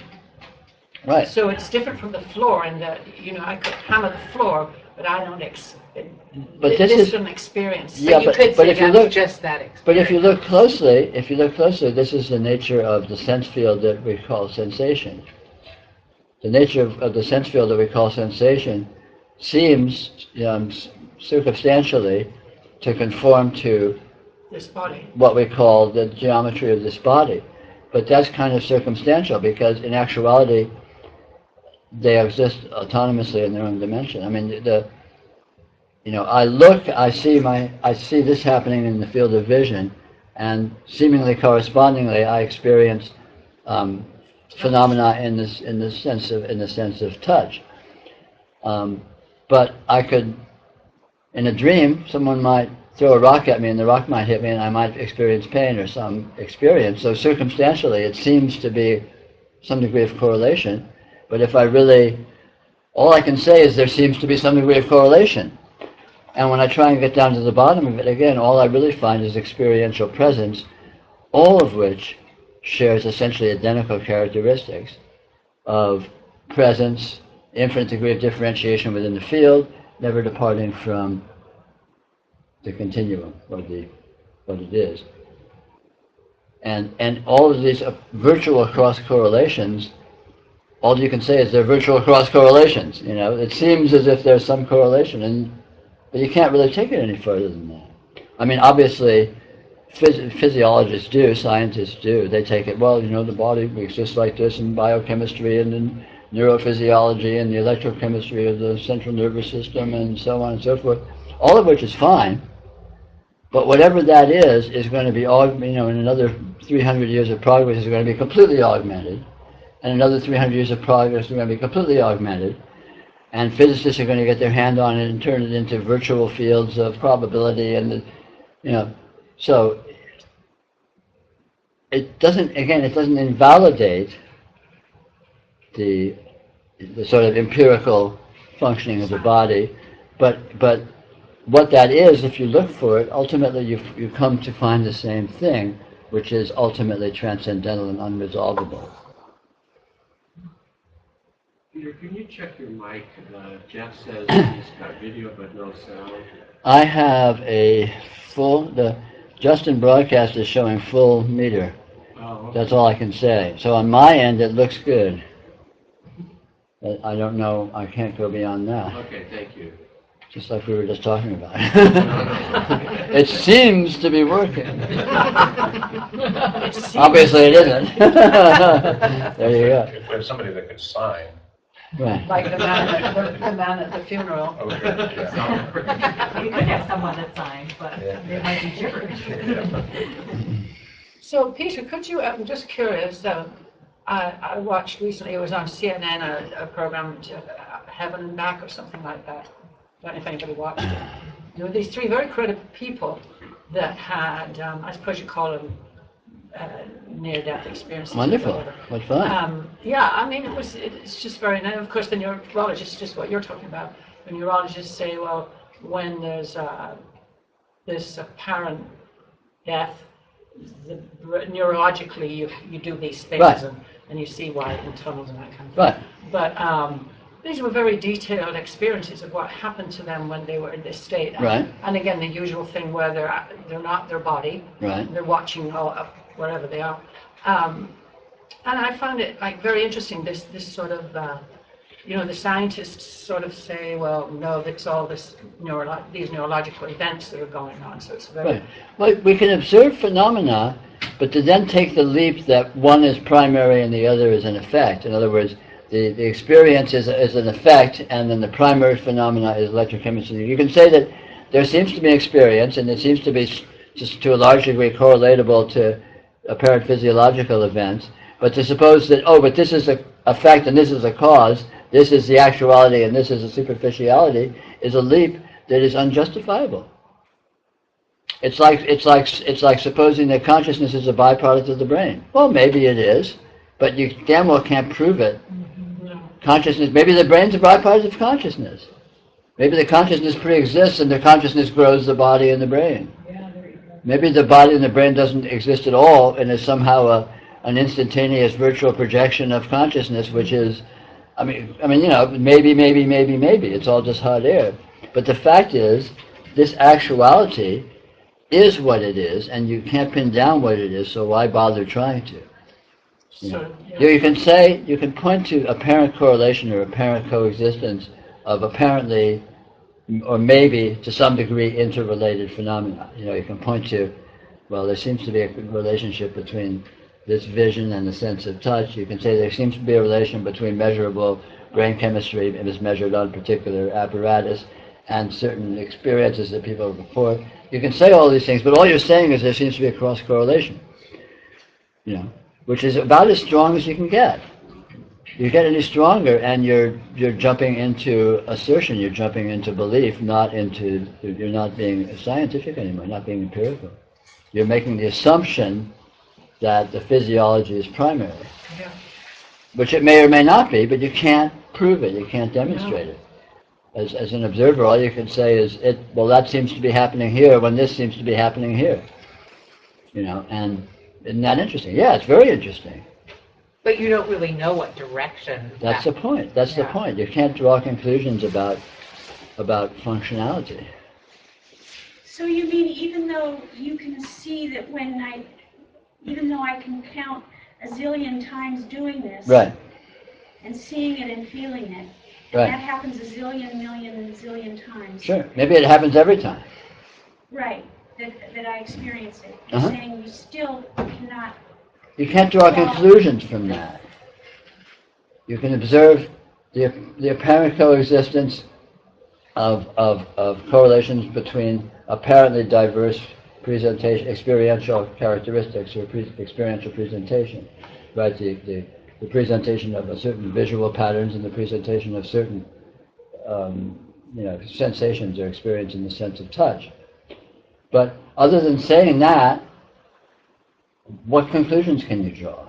I mean, you can draw any conclusions you want, but you're going into hypothesis.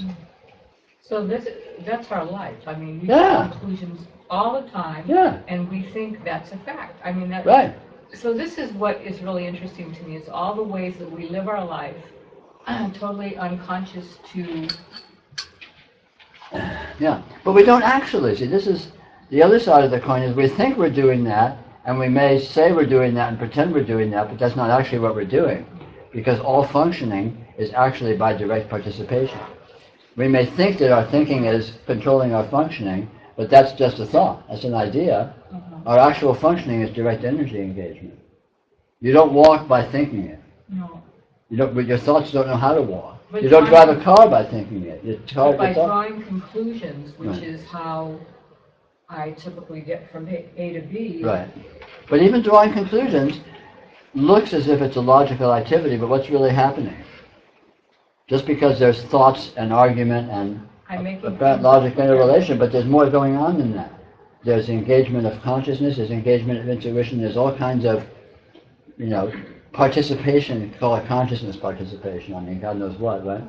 How to classify it, but there's all kinds of layers of engagement going on, they aren't necessarily discrete layers, but anyway, there's more going on. Delusional layers. Sorry? They could be delusional layers. Whatever, but it participates in the actual functioning. I mean, you might say, well, I'm going to go to school and learn algebra. So you go to school and you sit and you learn algebra, and you may think that it's an exercise in logic and there's symbols and you're learning the symbols and you're doing that.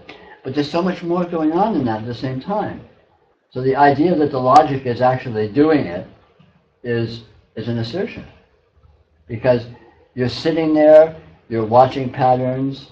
How do you watch patterns? How do you assimilate patterns? How do you assimilate logic? Assimilating logic is not logical, right? I mean, it may have a layer of logic sitting on top of it, but how is that assimilated? How is it cross-correlated? How is the logic of logic intuited? You lost me. Exactly, that's the point. So it's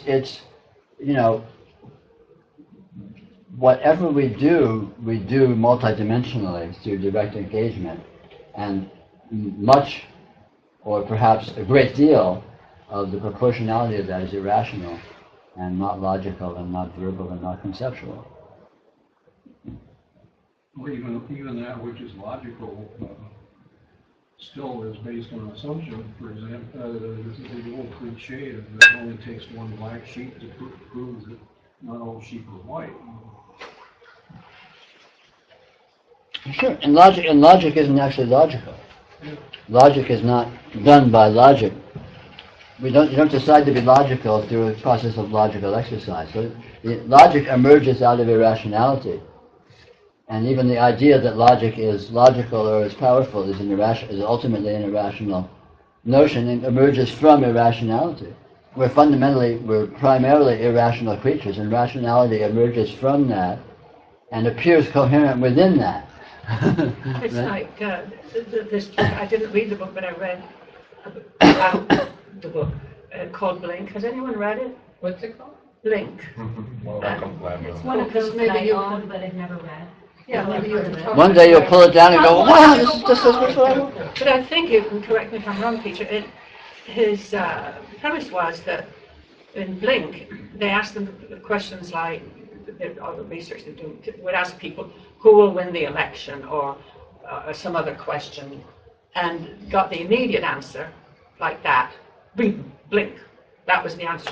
And then, I guess through logic and thinking and rational thought, so-called, right, they came to the same conclusion most of the time. But all of the time, pretty much, right, most all of the time, the initial answer to the question was the correct one. And often they would get to that after they've done that through thinking and rational thought. So it's kind of what you're saying, that it arises spontaneously, and then we use our so-called logic to validate what arose spontaneously, because we don't really trust the spontaneous. Well, I'm not claiming a relationship or one's primal or the other. What I'm saying is that logic exists within a multidimensional functionality, most of which is not logical. So when logical thought is occurring, all sorts of other impulses, emotionality, just consciousness activity is simultaneously occurring, which is not rational, which is not logical, superficially, which is also occurring. And to suppose that the logic is what's doing the work is just an assertion, because it's you can't say. Do you think we know everything? I mean, I don't mean that in smart. In a very profound way, the answer to that question is yes. Yeah. But the way in which it is yes is the way in which it is yes, which is that nothing exists outside of the sphere of your experience. So in that sense, you literally know everything because there's nothing outside of it. It's like in a dream. Nothing exists outside the dream. It's not like I'm dreaming of Seattle, and so there's a New York somewhere that's not there because I'm not dreaming about it. There's no New York there because there's a dream, and Seattle's only there because I'm dreaming it. So likewise, in a profound sense, everything that is actual for you is actual because it is actual in your experience, here and now, because it's only here and now, experientially. Which is more inclusive and more powerful than it might seem at first glance. Yeah. Because of course that includes the entirety of any history you may be accessing in your mind, memory, the entirety of any logical projections or informational content you may be accessing or have available in your mind, so on and so forth. But it's always you here now, and there's never more than that. So, what I'm experiencing here now, and I know everything about this. Well, you know everything about this, but do I know anything about that? You do. Peter Brown. You know about the degree of this that is in your world, and there no more of it exists as far as you know. It may or may not exist in my world, but that's not your concern. That's just hypothetical. That's logic. I can't know any more about you than what I experience How could here you? and now. How could you? Well, I could be psychic and know. Well, but if you're psychic, then that's in your experience. Yeah. Ah, that's right. And you are psychic. Everyone is psychic. Everyone knows. You look at people. Everyone. I'm sure everyone does this to one degree. You look at people. You get a hit on them. You just get a flavor. You get a nonverbal zap of whatever. I mean, however you want to qualify it. That's part of your experience. So that's there. That's part of what is being known actively. And what it means, I mean, you may or may not be able to parse it or access it into anything coherent, but that's, as we've been talking about all morning, that's kind of absurd anyway. Or irrelevant. I mean, how can you know more about someone, let's say in this example, than you do? I mean, it's an abstract question. It's silly. You know what you know. Yeah. And that's not necessarily static or dynamic or coherent or limited or, this and not that or this far and then it stops. I mean, it may be very amorphous and very multidimensional and so on. No doubt, because all other experiences, so why not that too? And I probably know more than I think I know. Of course. Because again, you can't necessarily collapse it. Collapsing experience down to something that you can pull into coherence is a real task, and it's a real exercise in creativity, because you have all this bang, like back instant, just like a flashbulb goes off and the entirety of your experiential content is just like right there, right now, right? That's, all that. Whether you know it, you are knowing it just by its existence as your experience. This is an important point, slight devolution here. This is an important point. Experiencing is an exercise of profound intelligence. When you see something, I use the example of vision arbitrarily.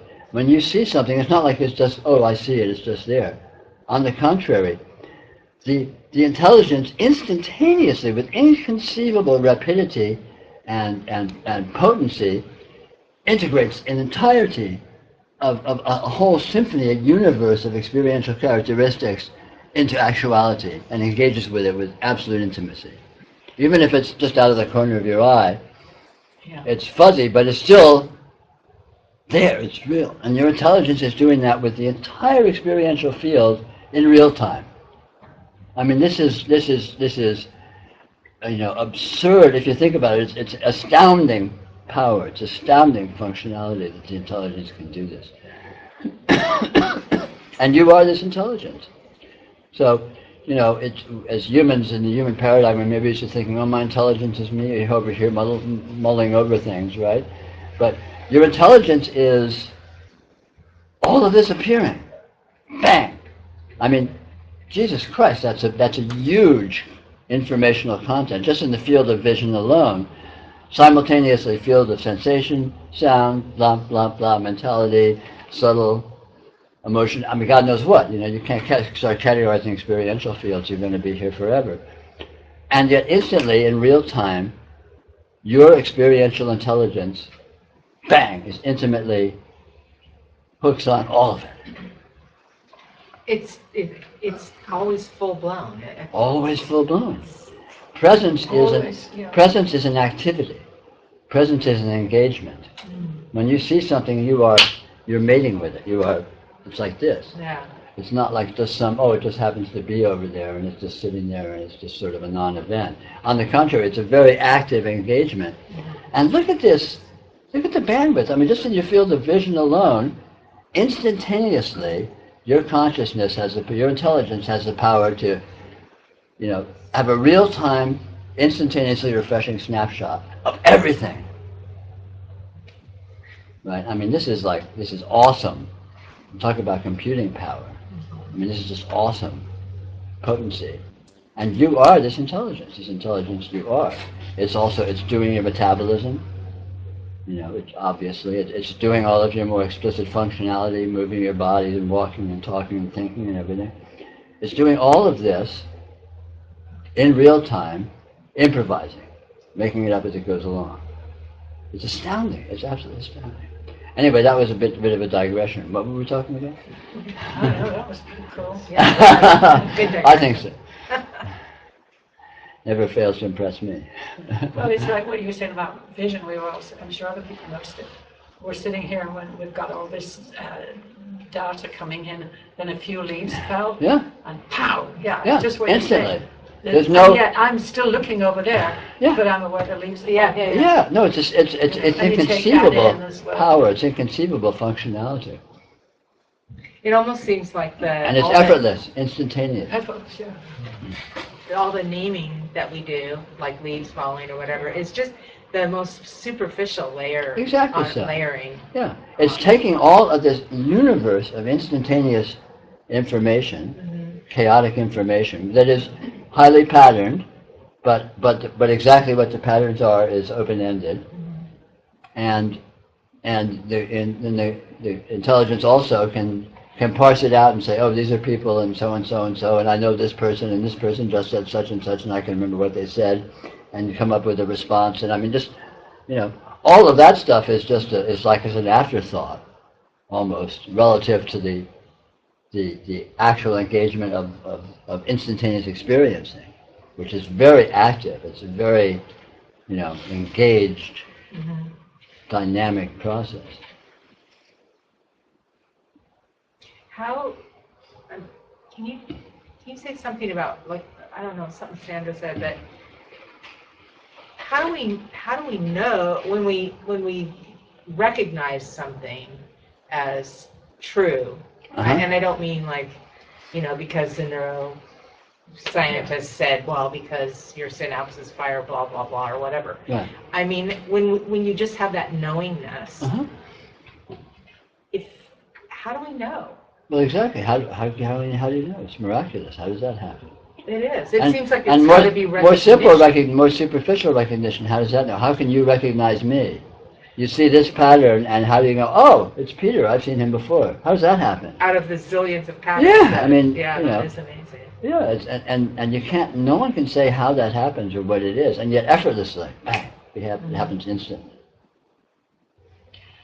This is completely off our subject, but I hope that's all Do we have a subject? About what we're talking about right now. It just occurred to me, just popped into my head. It was just a thought. Where did that come from? Yeah. It just prompted me to just say, love. Where's love in this? Can you talk about love? Because that's sort of been, when we're talking about all we know is the experiential field. Sure. In my experience, to me, that's what the stuff of it is. Right. That's what it's. Sure. Well, to look at that, it really is integral to that is what you mean by that word, love. The sound love, it can mean a lot of things on a lot of different levels, and it can mean all of them, any and all of them. And of course, as we were talking about earlier in using words, what it actually means is this. So if you want to know what love is, you're going to be looking at this. Yeah. And what love. I mean, love obviously is on sort of a simple level. Love is an emotional or an experience of sort of intuitive emotionality that involves a sympathetic resonance with, maybe another system. I mean, God knows what. How would you define that? But then it's also, I think most fundamentally, love is the inherent harmony of all of these patternings with each other, which includes, which is an infinite spectrum that includes various degrees of what might be called disharmony, which is just another version of love. You know, I mean, you know, you could say the stars are in love, gravity is love, interaction is love. When galaxies collide, it's love. It's harmonious, it's gears meshing, you know, you could say. And again, so it depends, you know, to try and talk about that, you have to, because we have this word love, and it's, to simplistically suppose it refers to one specific thing that is clearly identifiable is questionable. But when you look at this, and it's, if you look at it like this experiential field, and I'm not talking about love in the ordinary human sense, it feels to me as if, because it's so mysterious and unknowable, as we've said, the only thing I get close to when I'm trying to know the unknowable, which is kind of a ridiculous attempt, is that it's love, which is a poor word for it, that drives it all. That basically, what I'm saying is that it's what consciousness is. Yeah, I see. And I'm not just sort of making it up with it's something that I feel that I know. Yeah, what I would say, what I resonate with, from my perspective, with what you say, is that I think that the fundamental motive of all of this is it is intensely in love with itself. It is intensely entranced with itself. It is intensely fascinated with itself, and hence all of this engagement that we experience as experience. You know, hence all of this checking itself out. You know, whatever is looking at your experience and whatever is being looked at, which is ultimately the same thing, is looking at itself. Why? Well, it's obviously doing it with inconceivable intimacy and profundity. So you could say, to the degree to which there's motivation or force or anything like that there, it's inherent, it's integral. It's like, wow, there's something about this that really is very engaged with, or fascinated with, or taken with itself, or is achieving some purpose by the process of, you know, exploring itself through what appears to us as the experiential field. You know, which I think is analogous to what you're talking about. I think you could say God is ultimately narcissistic. I think God is completely in love with itself, and this right here is the dance of that love. And of course, many religions portray that kind of thing very specifically. In some of their iconography, they have gods and goddesses, you know, in Congress and so on, to illustrate this very kind of a notion of the divine engaging itself as the essential core essence of creation. But again, all of that is kind of abstraction, because again, it's kind of after the fact of the fact is this, and even that it has a purpose or has a motive is kind of a you know, is fishing for straws. Maybe there's something like, a notion like motive just doesn't apply at all, or even driving force doesn't apply at all. Maybe it's just not like that, who would say? It just exists. Maybe, who knows? I mean, again, we can't parse it sufficiently. It doesn't resolve well enough to be able to ask those kind of questions. It's ultimately mysterious, and I mean ultimately mysterious, as well as just ultimately mysterious. And it's also, which essentially makes it miraculous. You could just say it's miraculous. What does that mean? It means all bets are off, all explanations are off. It just is. You know, divine fiat. Let there be light. You know, okay, that makes a lot of sense. But there you go. Here's light. Makes as much sense as anything. Yeah, it seems like miracles are just the acknowledgement that we can't reduce anything down to. And when you look, this is every in any aspect of this, and this itself is entirely miraculous, unexplainable. Yeah. You know, I mean, even if you erect a really rigorous and precise and very, very careful scientific explanation and take it all back to the Big Bang or something. Okay, cool. So where'd that come from? Well, it was just a Big Bang, okay? We don't talk about that. That's when my brain starts going like. I mean, ultimately, you get to the unknown. You can't, You can't. you know, yeah. everything that's posited as being known, when you take it back, when you trace it back to where it comes from, ultimately emerges from the unknown. And how can you find a can't known? find it. How can you base a known on an unknown? It's like, I know where this is because I know where this is, and this is exactly there with relation to that. Yeah, but where's this? Well, I know where this is because I know where that is. Well, I can know where everything is and go around in a circle, but where is any of it? Where's all of it? And where is here? I know where this is relative to this, and they're both here, but where is here? You know, it's endlessly weird. It's a miracle. It's just, it's a seeming. It seems to be a here, but where is it? What's here in? Here's the bubble of my experience, right? Whatever dimensionality or shape or whatever that it has, what's it in? What's it sitting on? It's just here. It seems like, I mean, I think we've all accepted that science will never be able to explain reality. It's also true that the most profound spiritual teaching will never be able to explain reality. And in fact, we will never be able to explain reality, but we'll always know it. Yeah, exactly. Yeah. You don't need to explain it. This is really this is sort of the punchline of spirituality, in my opinion, is the discovery you don't need to explain it, and you cannot explain it, but there's no limit to the intimacy with which you can participate with it. There's no limit to the degree to which you can intelligently engage with it and meaningfully and profoundly be with it, because you are it. It's already happening, and its very nature is to continually deepen forever, which we all experience as our maturation, as our, as our spiritual unfoldment, as, however you categorize it.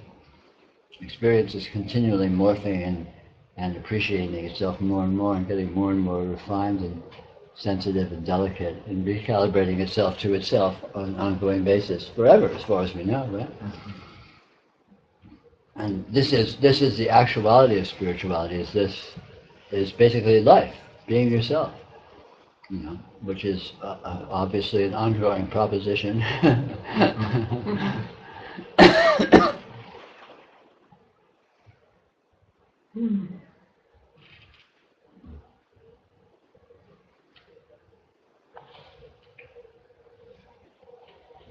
This would be a good time to share your story and those. Well, let's see. My Story by Peter Brown. How I spent my summer vacation. And what you started to understand about this. Sure. Perceptions. Sure. Well, I'm like anyone. I'm a human being and born in this bizarre world and trying to make sense of it all my life. I was maybe a little more discontented than most temperamentalists, so I was always a questioner, always a rabble-rouser. I was very, very shocked in my middle childhood, maybe around 7 or 8 or something, when I discovered that adults didn't know what was going on. I knew I didn't know what was going on. I sort of had the assumption that adults did know, and they were going to let me in on it when I was mature enough to be able to assimilate that. And when I got to I reached a certain point, somewhere in my, middle childhood, early childhood, whatever, and I realized, my God, what's going on? They're just talking through their hats. They're just saying, because I'm the daddy, that's why, basically, and oh shit. So I thought, well, God, it's up to me. I've got to figure it out, because I've just had that motivation. I just wanted to know. It's my cousins. I wanted to get to the bottom of what was going on. So I sort of read a lot, and I studied science, in various ways, and I studied philosophy, and I studied history and anthropology and archaeology and all these things, just basically just reaching out, trying to just gather data, just try to get some, God, what is going on here? And then I discovered, gosh, different other societies and people have had really bizarre and very differing ideas of what's going on. Let me check all that out. And then I'm in philosophy and primitive worldviews and all this stuff. And I'm just sort of, just swimming around in this stuff, having a lot of fun, whatever. Just trying to sort of optimistically or maybe pessimistically, explore it and see if there was any clues that seemed to have any juice to them. And I studied, in my teenage years, I discovered Western occultism, which fascinated me. This is just amazing. These people talking about subtle energies and astral bodies and, disincarnate spirits and God forces and all this stuff. Whoa, what's that about? What are these people just totally nuts, or are they actually talking about something? So, so I was checking out all that stuff, and I learned the tarot and these various other things. And all very well and good. So I'm just going along having a gay old time, just sponging up all of this stuff and playing with different worldviews and all that. And I had the fortune to meet this man who was a friend of my mother's. He was much older than me. I mean, I met him when I was in my teenage years, and he was probably about 50 or something. He was my mother's generation. And he was a really fascinating guy. He was Italian, he was European, which made him fascinating anyway, just because I was, pretty much immersed in American culture. I was an American suburban person, in terms of my cultural view. And he was apparently an amateur archaeologist. He was going down to the jungles of Ecuador on sort of more or less self-financed exploratory missions to dig up old cultures and stuff and find artifacts and bring them back and stuff. And I thought, wow, that's different. Most people I know aren't doing anything like that. And then I heard other people talking, and he's psychic. I thought, psychic? What does that mean? Gosh, that kind of might tie into all this stuff. What does that even mean, psychic? And so I basically wangled an invitation over to his house with my mother and hung out with him. And for some reason we hit it off. He kind of liked me. I mean, I was no doubt an annoying kid, a teenager, and he was a mature guy. But he was, he sort of like we seemed to have some kind of chemistry. We hit it off somehow, And so I would go over to his place and hang out every once in a while and just chat with him. Most of our hanging out consisted of him telling stories. He's a kind of a this is a long, prolonged story, which is not particularly on topic. So I hope you find it. If you don't find it interesting, let me know and I can pull the plug. But anyway, so I'm hanging out with this guy from time to time, and I find out that he does meditation every Tuesday night. I say, what's up with that, meditation? Huh? So I arranged to get over there on Tuesday, and by this point I was old enough that I was driving and stuff. And so I started going over to his house on these Tuesday nights, and we would sit around for a half hour in front of the lighted candle, and he'd make funny sounds. And he said, it's a healing circle. There's people all around the world that are meditating here, and they're putting in energy. And I'm like, okay, whatever that is. And so I'm sitting there around the candle with everybody doing all, whatever, hanging out, and trying to meditate, whatever I thought that was. Sitting quietly or not, thoughts whizzing around, whatever. And afterwards, he was a vermouth drinker, sweet vermouth. And so he would get a bottle of sweet vermouth, put it on the table, and we'd all sit around and basically get drunk for the next couple hours while he told tales of his experiences in South America, in the jungle with the Indians and stuff. And that was basically my relationship with this guy for a period of ongoingly of I don't know how many years, maybe 4 or 5 years. And then one day I woke up, and I woke up different than I'd ever been before, and I was freaked out. I you know how it is, you wake up and you sort of take your bearings and settle in for the day, sort of pull the room together and like get out of bed and stuff. But there was something wrong. So I felt really different. I was like, what's going on here? I thought I was still dizzy or sick or something, I don't know what. So I sort of got up and had a cup of coffee or whatever, and I still felt really funny, and I was trying to see what I felt, and I couldn't describe what I felt. I felt like the top of my head had blown open somehow, and there were these like brilliant lights or something. I mean, I can't possibly. This is all this description is absurd. There was like these just sort of presences, these intelligent presences. I thought, oh shit, the aliens are talking to me. I mean, I had no idea what it was. It was just completely bizarre. I'd never experienced anything like that in my life. I was just, a completely normal guy. I mean, I used to get high every now and then, smoke some pot or drink a beer or whatever. But this was like, it never happened, anything like it. It was like, what is this? What is this? And I thought, Pino, I got to talk to Pino. If anyone would be able to know anything about this or relate to this, it would be Pino. So I called Pino up, and he I said, Pino, something really weird's going on. And I don't know, but I described a little bit about what I felt like. He said, come on over. So I got in the car and went over there. And we went into his backyard. And I was, I guess I told him a little bit about what I was experiencing or what I was feeling. And he sort of nodded. And something happened at that point. I was looking at him, and he was looking at me. And, like, there's no way I can say what happened. But I realized that, how could I realize? Let me see if I can put this clearly. Kind of hard trying to put this into words.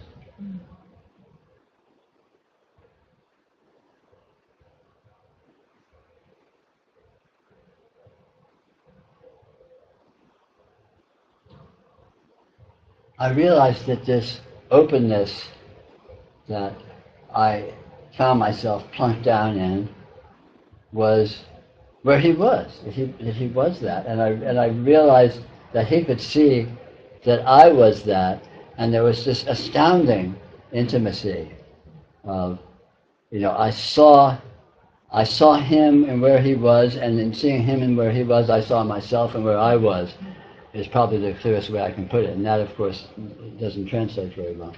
But anyway, it was a very profound, extremely profound intimacy, is all I can say. And it wasn't explicit. We were just standing in his backyard looking at the sky or something, it lasted 30 seconds or a minute or something.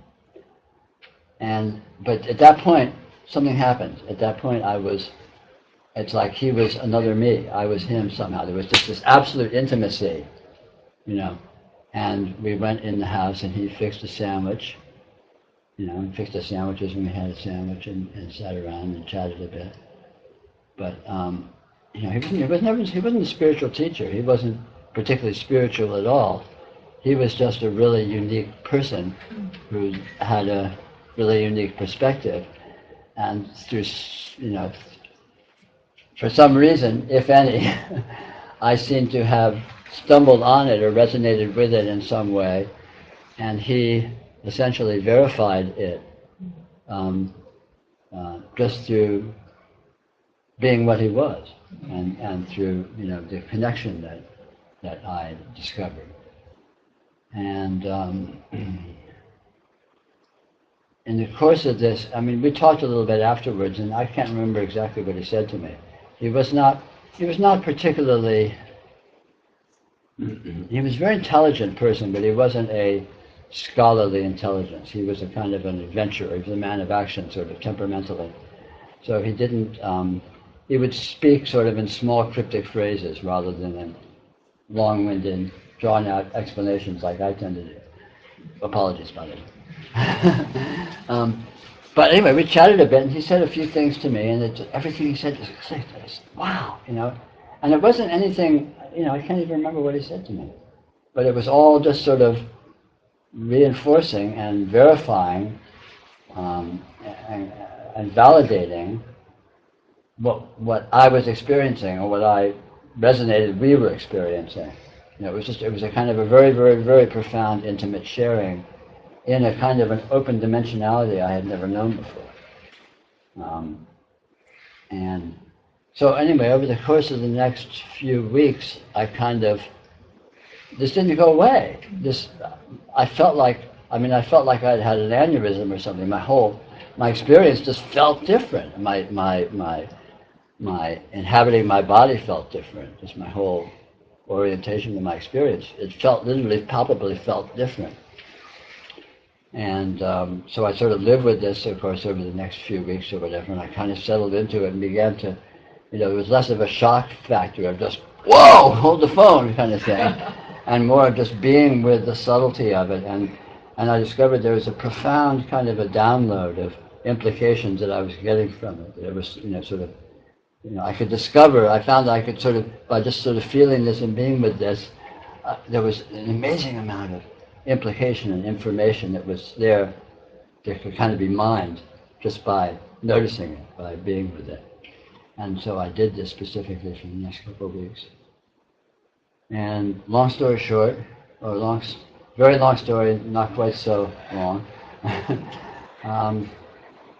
for the next 24 years, I experienced essentially that same condition that I had exploded into.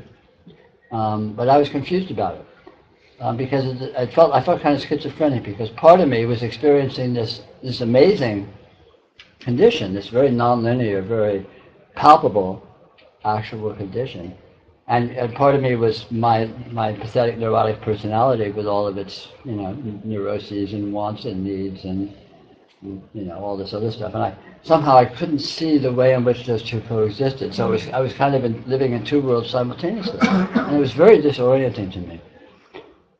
For a little while, actually, I was diagnosed as having a psychotic break and was in a mental institution for about a month early on in that particular process. But I sort of learned to keep a lid on it.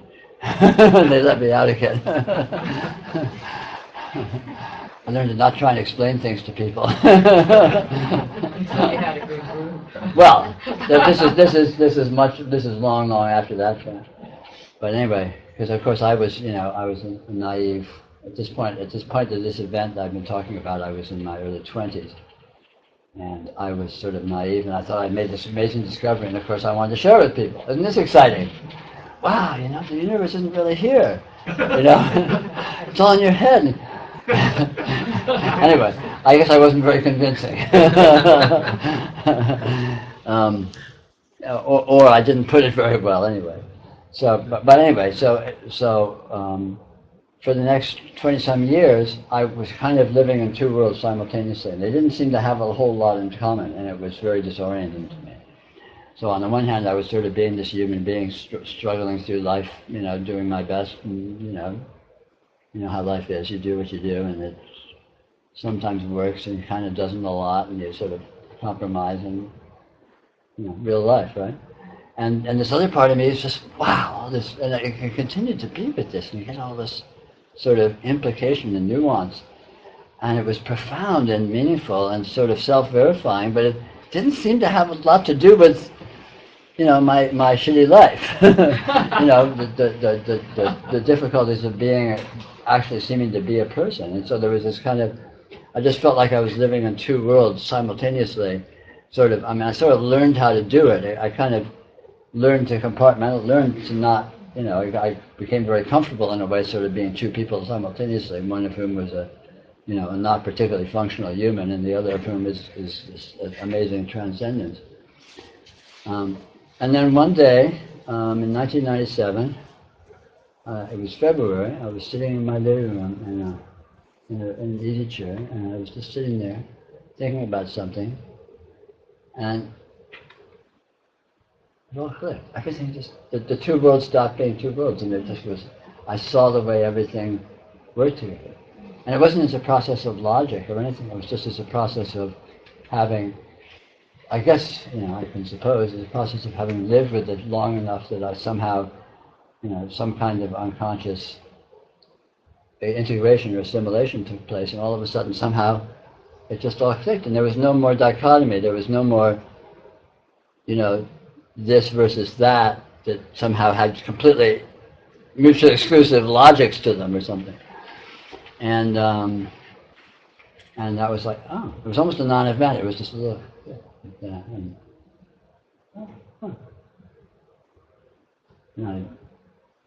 so I sort of felt that and lived with that, and I felt very light. I felt very, very light. I just felt, I don't know how to describe it, but I felt the way, I felt that way ever since, just sort of in terms of the feeling tone of my experience. Did it feel like there was an I anywhere, or was there just like? There was as much of an I as there ever was, but but I is everything. You know, but it always was everything. I mean, it's basically what we've been talking about all day, is the discovery that the specific is universal, the universal is specific, the pattern is infinite, the infinite is pattern. You know, I mean, and not as a theory or philosophy, but as it actually is like that. It actually is that. So, you know, there's sure, I'm here as much as I ever was, but when I say that, what I'm really referring to is this infinite field of presence. You know, this is an actuality, because that's Well, all. you talked earlier about there being no experiencer. Right. Was that a moment when that became clearer? Or was it just? In a way, I mean, you could say that the dichotomy ceased. There ceased to be any irreconcilable, mutual exclusion, mutually exclusive conditions. I saw that I is just an aspect of this, and it's not an actual aspect, it's more a virtual aspect. It's a seeming. I mean, you could say in terms of my current terminology as of this week or whatever, it's a kind of a seeming. You know, the nature of this astounding condition is to generate endless subjective seemings that we all sort of experience instantaneously as our takes on things, what things seem to be. I seem to be in a room, I seem to be talking to people, I seem to be feeling this, I seem to be thinking that, I seem this, you know, and these seemings are sort of like little snippets, little snapshots that just pop up experientially. And they aren't particularly coherent, and none of them are ultimately or absolutely true, and yet all of them are, you know, presentations of or emergences from this actuality, or let's say within this actuality rather than from this actuality. And what this actually is not limited to the seemings, and yet its nature is to endlessly show up as these seemings, you know, sort of incoherently and with wild abandon. And I is a seeming that's there, and sometimes it's not so much there, but it's no more or less a seeming than anything else is a seeming. I mean, other is a seeming that's there. You know, sometimes that other people are there is a seeming, that other people are attractive is seeming, that other people are repulsive is a seeming. I mean, there's just all these, you know, little, you know how it is. Experience dances around with all of these sort of nuances of flavors, of suggestions, of takes on things, and they don't really ever stabilize or resolve into much, and they're very dynamic and so on and so forth. And there's nothing but these seemings and this transcendental actuality. There's no in-between point of stability of something that's actually there that you need to deal with. There's just these seeming, there's just this astounding condition that endlessly shows up as these seemings, what seems to be subjectively.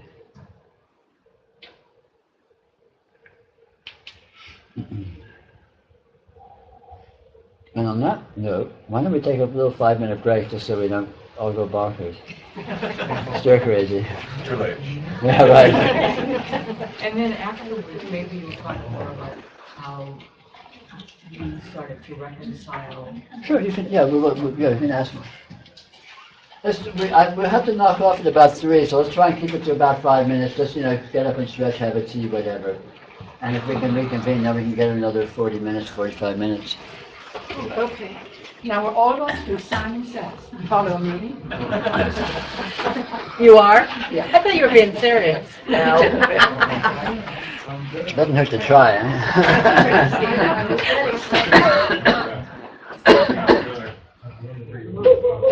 So how are you, Jacob? I'm good. Do you think Santa Claus will bring you some nice presents if you've been good? Yeah, I hope so. I hope so. I haven't really told anybody what I want, so. Oh, well, you should. Okay, Santa's magic. Right. Because you'll probably get what you don't want. Right, it happens, but then it's gonna roll with it. Yeah. I don't like to get pretzels, really. Because they're usually what I don't want. Yeah. Then you think, what do you do with this now? Yeah, well, yeah, it's a funny thing, I guess, getting something. 'Cause I'm usually fairly opinionated, I guess, and feeling like honesty is the best policy. As far as saying, like, actually, well, you know, thank you, appreciate the intention, but I'm actually not gonna need, I don't need this. The home gym isn't really gonna happen for me. Actually, in the center.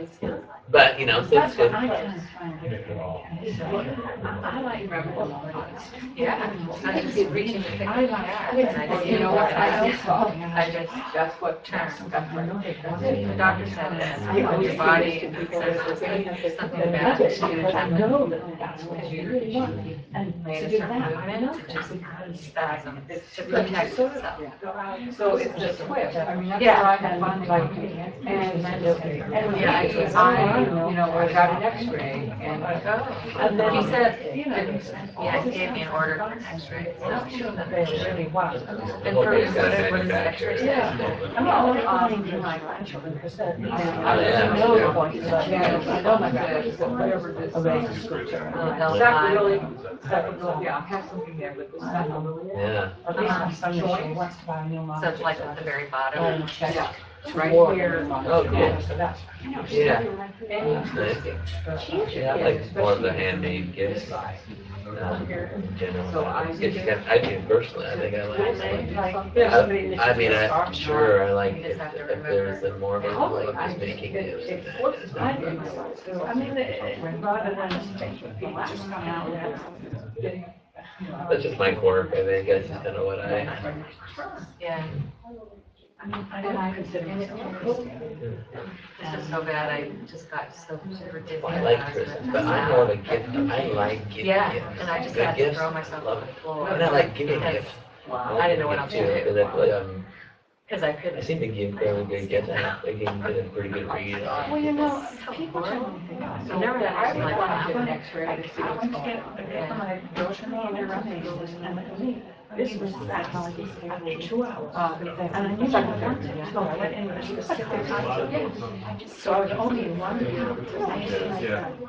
I only see the back, Yeah. and turn around, or I turn to a different person. That's my life. I got home, and I realized it was 2.5 hours later. I had gone around and around, and looked at this, and considered that. Yeah, well, I, this is the third time, yeah. In-laws back there. I'd spend Yeah. days. Oh, yeah, right. I almost don't know how to Yeah, that's it. Yeah, right, I know. All in context. You know, so I don't get much fun out of it. Yeah. I get fun out of when I see something, I think, oh, I know that's what. Yeah. You know, then it's fun, but, You just gotta shop it around and then save it all for Christmas. yeah. I'm going to, Mark, and then it's right. I do. Yeah. It's a cool capitalism. Did pretty well. The whole- Yeah, I want to see when after my divorce, he had a little dog, she was about 12. What's that? And he, the first time in my life, I was with him for about 3 years. Christmas, That's what you hear my brother. Really?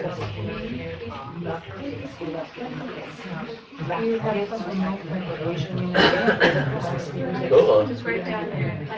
And then we got a tree. I thought I had a tree, and I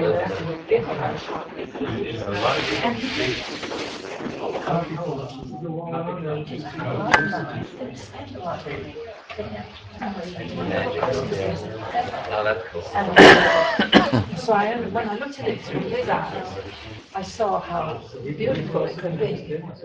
Yeah, it's nice when you can get in touch with that magic. Yeah. Well, I'm glad you know. Yeah, I don't know much, but I I hope like. you get lots of nice. Yeah, me too. Yeah, I'll be excited. I always see a great deal of anxiety. I Yes. sort of wish they had. Oh, That didn't for a long time. And then, so then you open it and then you go, like when I That's a job they spent all this money. Chinese goddesses, quantity. Yeah. Oh, yeah. That'll really West mean Seattle. something. Yeah.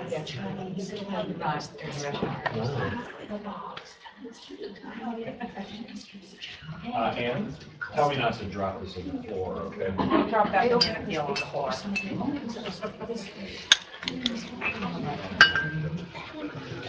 Is it on your wall? Maybe. Well, you'd be gifted.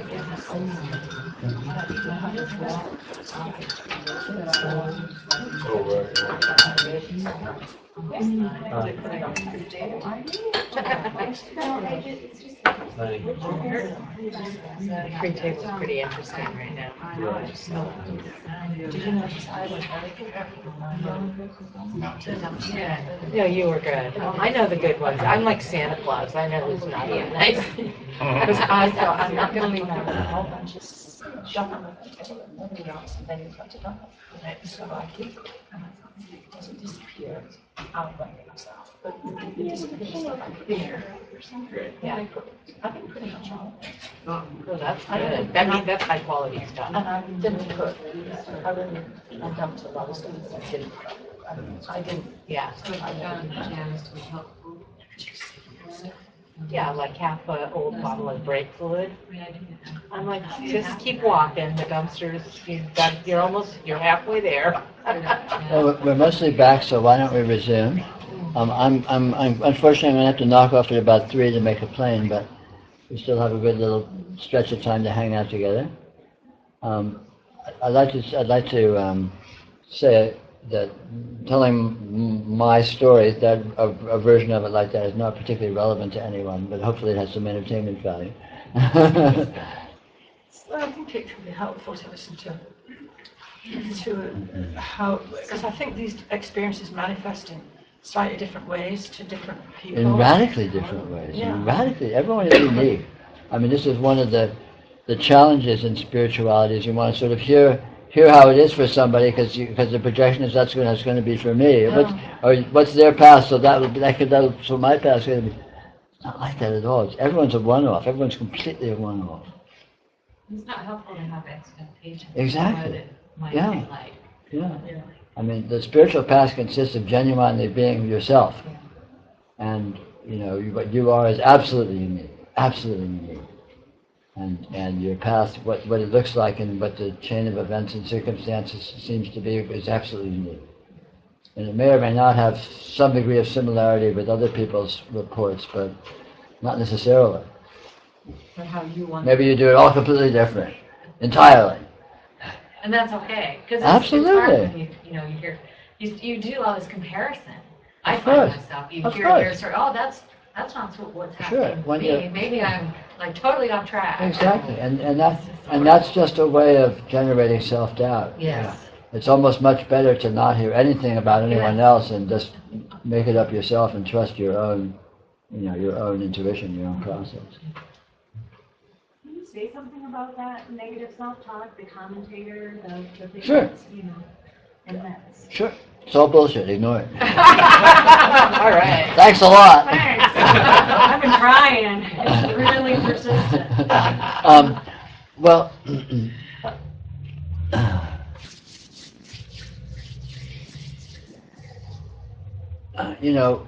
for me, what I recommend is spiritual path or spiritual practice or what have you, which I've touched on many times in many guises. I guess many of you know. I've seen a lot of you several times. Is to be with your experience nakedly, directly and outside of preconception, which of course it may be said to be easier said than done. But there's a trick, which is that the experiential field is vast and the conscious attention is narrow. So you can always find some aspect of your experience that is relatively meaningless to you, has very little narration associated with it. It could be just some sensation in your big toe, or some little psychic vibe buzzing around up here like a mosquito, or some color on some wall far away that you don't give a shit about, whatever. And so if you let yourself feel, be with, as feel the texture of the experiential presence in that area of your experience that is relatively irrelevant, you will discover something amazing. I mean, at first you'll feel like there's nothing there. You'll feel like, what? It's just like, so what? But as you continue to play with this and continue to flirt with this, it's possible to discover something really amazing, and it's subtle. A lot of it involves a spontaneous recalibration of your sensitivity, because at first it seems like there's nothing there. It's just there. It's like, it's not interesting because we're used to all this drama and emotionality and content. It's like when someone turns off the TV, all of a sudden it seems like the world has stopped. But it hasn't really. It's just quieter, gentler world. Right?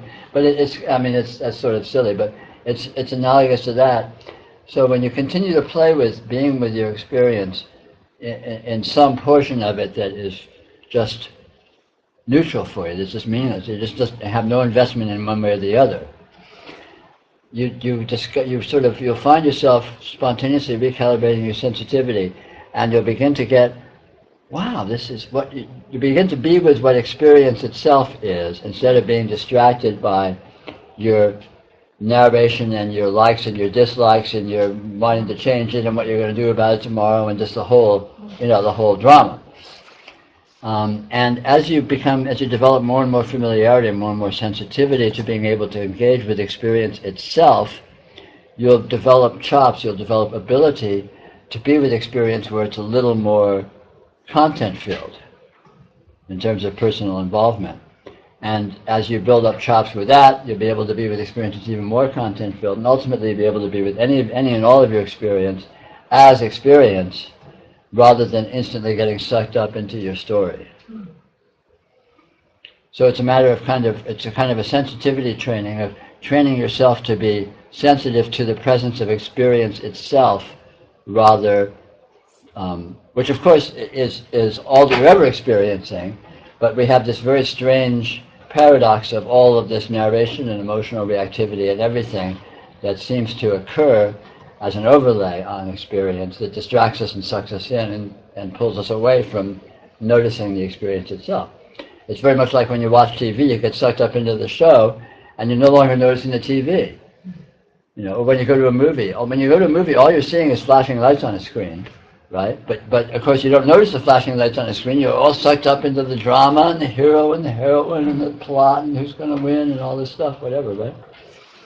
It's analogous to that. So this is like training yourself, like if you watch a movie, go to the very edge of the screen, or the exits, look at the exit sign. The movie's going on, but just look at the exit sign.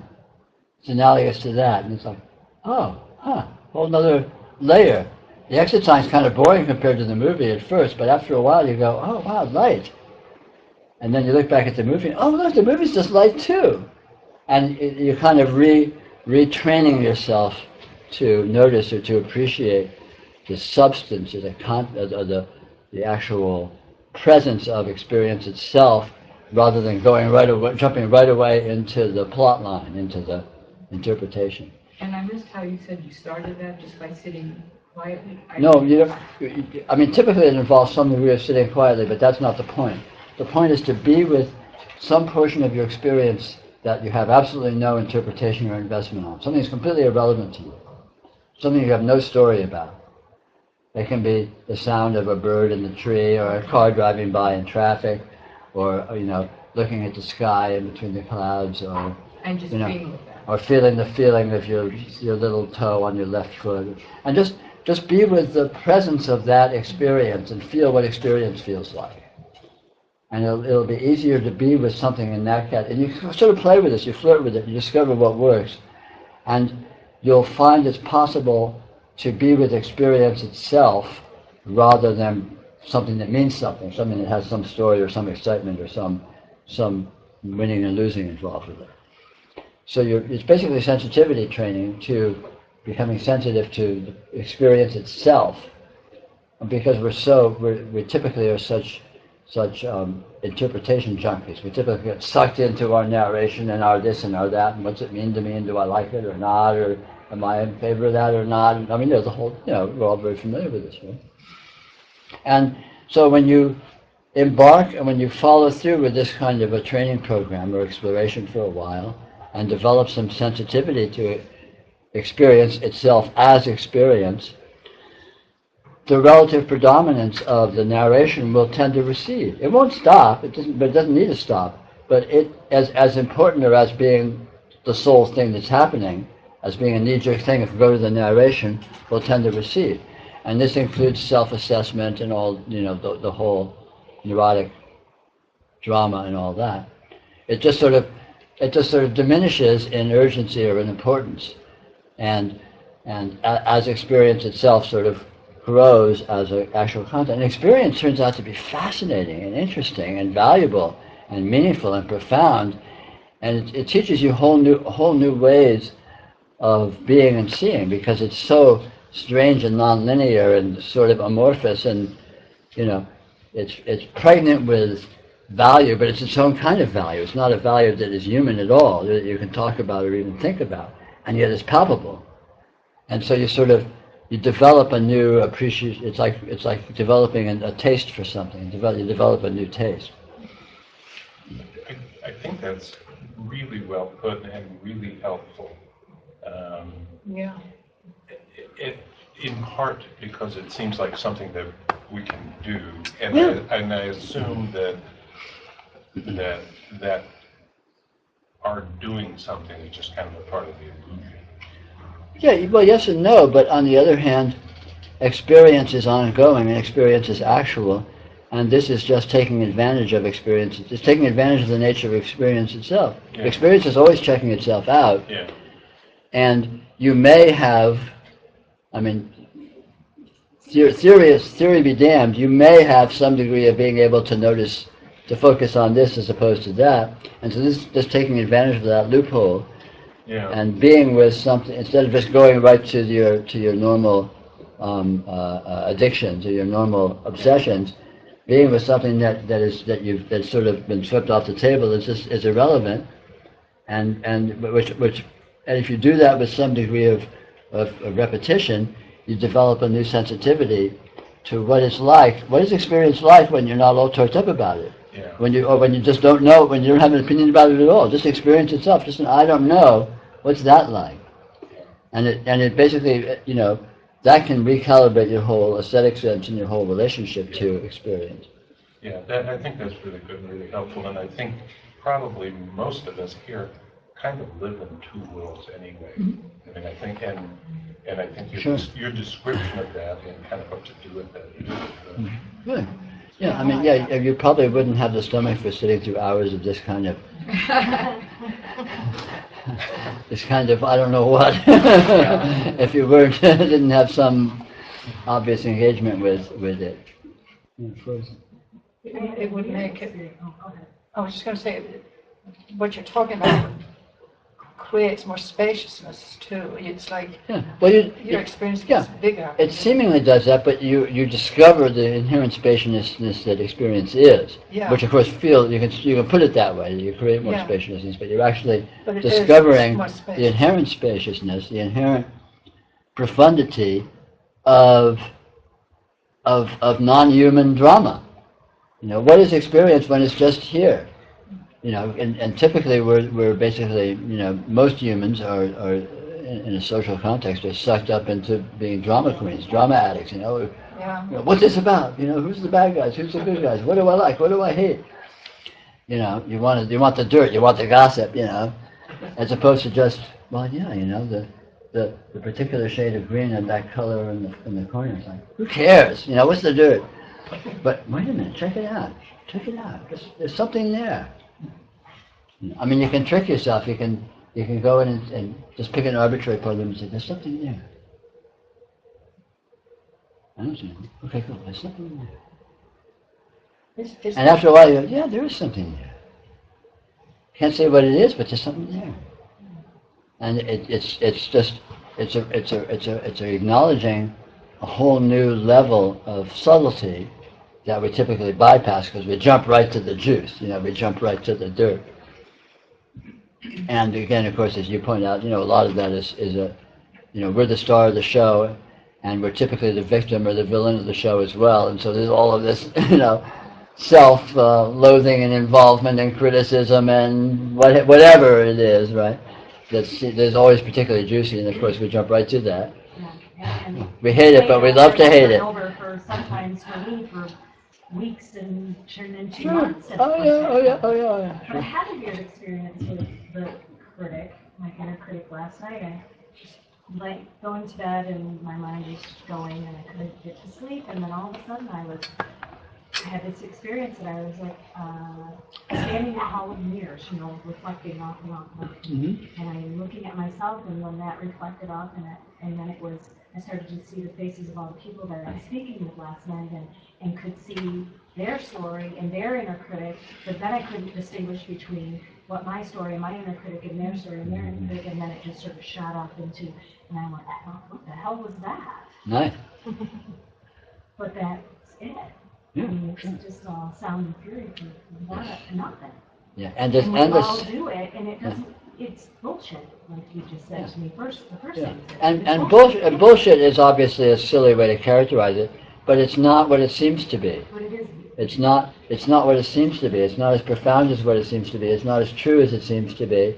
It's not accurate or comprehensive as it seems to be.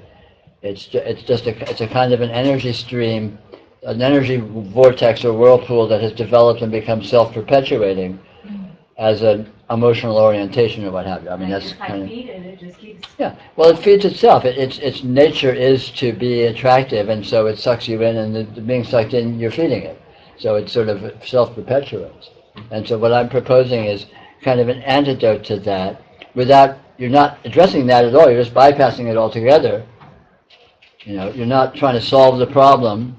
You're totally ignoring it, whether it's there or not. Maybe you're full of self-loathing, but okay, fine, but go over here anyway. Well, that's what I talk about with my 2-year-old granddaughter. I tell my daughter with her, I said, there's something called the art of distraction. When she's totally embroiled in something, and just distract her. Point her into something else. Yeah, skillful parents. She's done, and she's over with it, and she's on to the next thing. Skillful parents know this trick. Yeah. And then I'm thinking, as you're talking about this, I'm like, that's the art of distraction. Yeah, it is.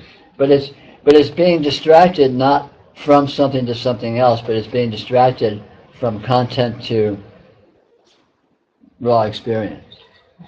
So, it's not that I'm not distracting her. I'm distracting her to a different experience. Right. Yeah. And that's exactly what you're talking about. Yeah. Is noticing something else. That one of those squares on the top of and just being with that. Yeah, because a very important principle in experience is that attention reifies. When you give attention to something, it makes it seem more real, more actual, more concrete, more important, more urgent, more full of implication. And of course, the contrary, when you don't give attention to something, it becomes more ghostly, less relevant, less substantial, less actual, and less relevant. I sometimes, along these lines of putting your consciousness into something other than what we normally do, it's interesting to look at spaces between objects, because we generally, when we look at something, we focus on, we look at the pictures on the wall. Exactly. But instead, or we look at a tree, but instead you can look at the space. Yeah, same kind of, same trick, same kind of trick. Yeah. In Dzogchen meditation, they do that very regularly. They say, okay, sit in your meditation posture, now look into space 2 feet in front of you. How do you do that? Well, exactly. But it's like a koan. In doing that, you can actually do that, and you discover how to look, and you're not looking at anything. But you're completely attentive to it, but you're not looking at anything.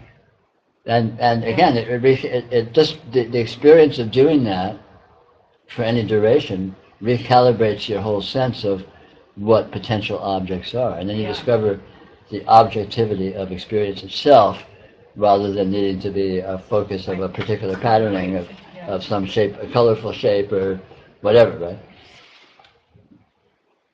And you can ask yourself, when I'm sitting at a traffic light and and I use the word green because there's, well, in the summertime, well, out here, there's a lot of green. Well, in Seattle, there's a lot of green. Is to ask yourself, well, what is green? What is it? What's green? What makes it? Are you following me? It's like, and you can't answer it, but it's great to do because it gets you into that, you know. This is exactly what we're talking about. This is what we've been talking about all morning. We're saying things are not resolvable. Things are specifically what they are. Green is exactly the green that it is, but what is it? But what is it? And what is it? It leaves you hanging. It's like, well, it's not nothing, but what is it? Well, I can't answer that question. Isn't that strange?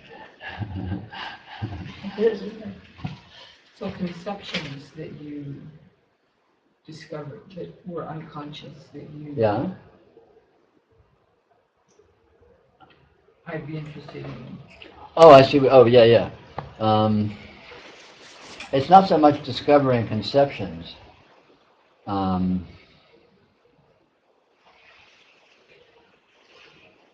I discovered unification. Is what happened. I mean, we were talking. We were having a little chat. As an aside, I don't know. Some of you may not have heard about what happened when everything came together for me in my fanciful narration of my experience. But anyway, it was very specific what happened, and I was sitting, as I said, I was sitting in my living room in a chair, and I was actually thinking about the Hindu phrase Satchidananda. And according to some, Hindu spirituality, Satchidananda is supposed to be an inclusive description of reality.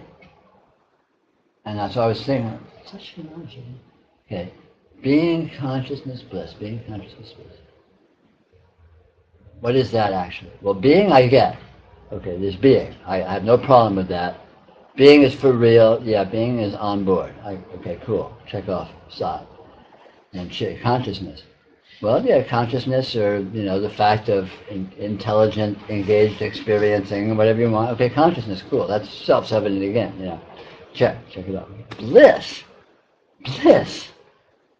What is this bliss? And I sat and I was looking at this thinking, bliss. How do you look at being, consciousness, bliss, and have that be inclusive of everything? I get the being and the conscious because that's self-evident. Okay, cool, no problem with that. But bliss, and I was thinking about it, and I thought, oh, this is a mistranslation. Ananda, calling it bliss is misleading. A better translation for Ananda is energy, and the energy is the dynamism of experience, the tingle of the aliveness of experiential characteristics. The colorfulness of color, the smelliness of smell, the tingliness of sensation. All of these things they all have a major wow factor. The experience, it's the energy that is experienced as the qualities of experience itself, is dynamic, is alive, is contentful, has a zap to it, right? It has a whoo. And I thought, well, bliss is not kind of too far off, because all of the things we enjoy about experience, when you taste something you really like, or you feel some sensation, some erotic sensation you really like, or some profound, meaningful engagement you really like, what is that joy? The joy is this aliveness of engaging with all of this content, all of this. Or you go see a movie, what is it? It's all of this, the aliveness, the dynamism, the energy of the actual content of experience, the actual experiential qualities. And so if being, consciousness, and this energy, just using the word energy to subsume all of that experientially, and I thought, is there anything missing? And I thought, no, my God, there's nothing that doesn't include. And I was looking around, and I could see everything collapsed completely into that formula. Everything completely, that description, nothing left out. Everything, reality is that. I saw it. The reality of this present experiential field is describable pretty fully and pretty right on the money as that. And the integration of being able to see, the details of experience. I mean, when I saw the energy, when I saw that the bliss is, because bliss has sort of emotional connotations or connotations of happiness or whatever, and that's an aspect of it, but it's much more immediate than that. It's much more broad spectrum than that. And when I saw that, then I saw, yeah, experience is bliss. Experience is the wow factor of content, the wow factor of color, of sound, of taste, of sensation. It's like, woo! It's a rush. Experience is a rush. And we intuitively know that. We intuitively engage with our experience with a certain joy, even when there's a lot of negativity. There's even joy in the negativity. And it's not the negativity we like, it's the juiciness of it. It's the tingle, the sizzle. And the sizzle, anything. So anyway, the point of all this is that I suddenly had something that was a point of integration that unified all my experience around it. Because prior to that, I had these sort of transcendental aspects of experience were here and within my experience, and I could see them, and it was quite clearly and obviously actual and self-verifying to me. But then I had my sort of sensory experience, which seemed to be sort of, we're in around this body, and here I am in this world, and all these other people, and these circumstances, and God, what a mess. What do you do about all this stuff, kind of thing. And but as a result of sort of this contemplation of this principle and having it all put together, I saw, all of a sudden, being, consciousness, and the actual experiential energy were all on the same plane, and that was inclusive. And, it sounds kind of abstract to put it that way, but for me personally, just in considering this as kind of a meditation, or just sort of sitting with this, seeing this, I saw the way it all this, it's all one thing. It's all one thing. And I looked at that and I thought, shit, it's all one thing. And it was, I couldn't find any chinks in it. There was nothing left out. There was nothing missing. Whereas up to that point, there seemed to be these two layers, and they didn't seem to correlate. And then I could see the infinity in the patterning. I could see the whole. It just all suddenly gelled for me, and all of a sudden there was no more conflict. There was no more dichotomy. So that's, I don't know if that connected, but that's. Well, I thought I heard you say, and now I'm not sure if I'm remembering the word, but I thought you said that there were conceptualizations that had been unconscious for years. Yeah. Is that what you were talking about? Yeah. Well, I was thinking, I was somehow interpreting sensory experience as being divorced from this other layer of experience that I was experiencing as transcendental. And they seemed to exist in sort of two worlds that didn't seem to follow the same rules or have anything to do with each other. It was like there was heaven and there was earth, and without any bridge or something, And I was in both of them, but I couldn't make sense of that. And so I just, so that was kind of the flavor of my experience for 24 years. And then, as I said, I had this one, moment of reflection, and somehow it all collapsed into a unity, which is basically all I've been talking about today. Hopefully semi-articulately, occasionally by accident. Is that when you began teaching then, Peter? Or? No. Oh, no. This was in 1997, and I began teaching sometime around 2006 or so. Oh, 1997, where are we? 2013, I'd forgotten what year it was. I know, right? I thought, well, that was not long ago. It was, wasn't it? No, I think about that, it's like, this is a couple years ago. No. Oh, so you didn't begin until 2006? I think somewhere around there. I don't remember exactly when. And how did that happen? Was it because people wanted you to Well, talk more? It actually happened, it started off, I was teaching a tarot class, which is something I can do quite confidently. I'm an expert on tarot, and I enjoy it a lot, and I enjoy teaching it. But I was teaching this tarot class, and in the course of teaching this, it turned out I was sort of talking about everything. I was talking about reality. So here I was teaching tarot, but it was sort of just became a jumping off point or a focus for basically an inclusive look at the nature of reality and the nature of consciousness, etc., etc. And people seem to be enjoying. A few people seem to be enjoying that. Seem to be picking up on that and saying, "Wow, this is kind of cool. Let's continue this." And so I started meeting with a few people and just having more open-ended. It stopped being about tarot and was just sort of let's just hang out and chat and see what happens. Without a specific focus, and it kind of turned into something more or less along these lines. And then I guess it got, more and more people, a few more people were interested, and so it kind of, I started calling it satsang to put a handle on it that people may have some idea of what it was going to be, so they had some preconception of, we're going to go into a room and sit around and listen to someone babble, or whatever. And that's it. Well, and speaking of tarot, when you were talking about you were in heaven and you were in earth, it made me think of the magician. Mm-hmm. Right? Is that how you would interpret that card? He's got one. Yeah. Well, that's another question. Let's not go there. I could talk about the magician for another 2 hours. But anyway. How do things like tarot and astrology and these other systems of trying to, place the ungraspable into form? Yeah. I guess on some level they don't necessarily, they are it as well. Yeah, exactly. All forms reflect intelligence because they are intelligence. All structure is intelligence. So any and all forms reflect intelligence with varying degrees of power or coherence or, profundity or inclusiveness or, whatever. That's how come divination works. That's how you can look in tea leaves and do divination. Well, that doesn't make sense. How can you learn anything from looking at tea leaves, right? But hey, why are the tea leaves exactly the way they are?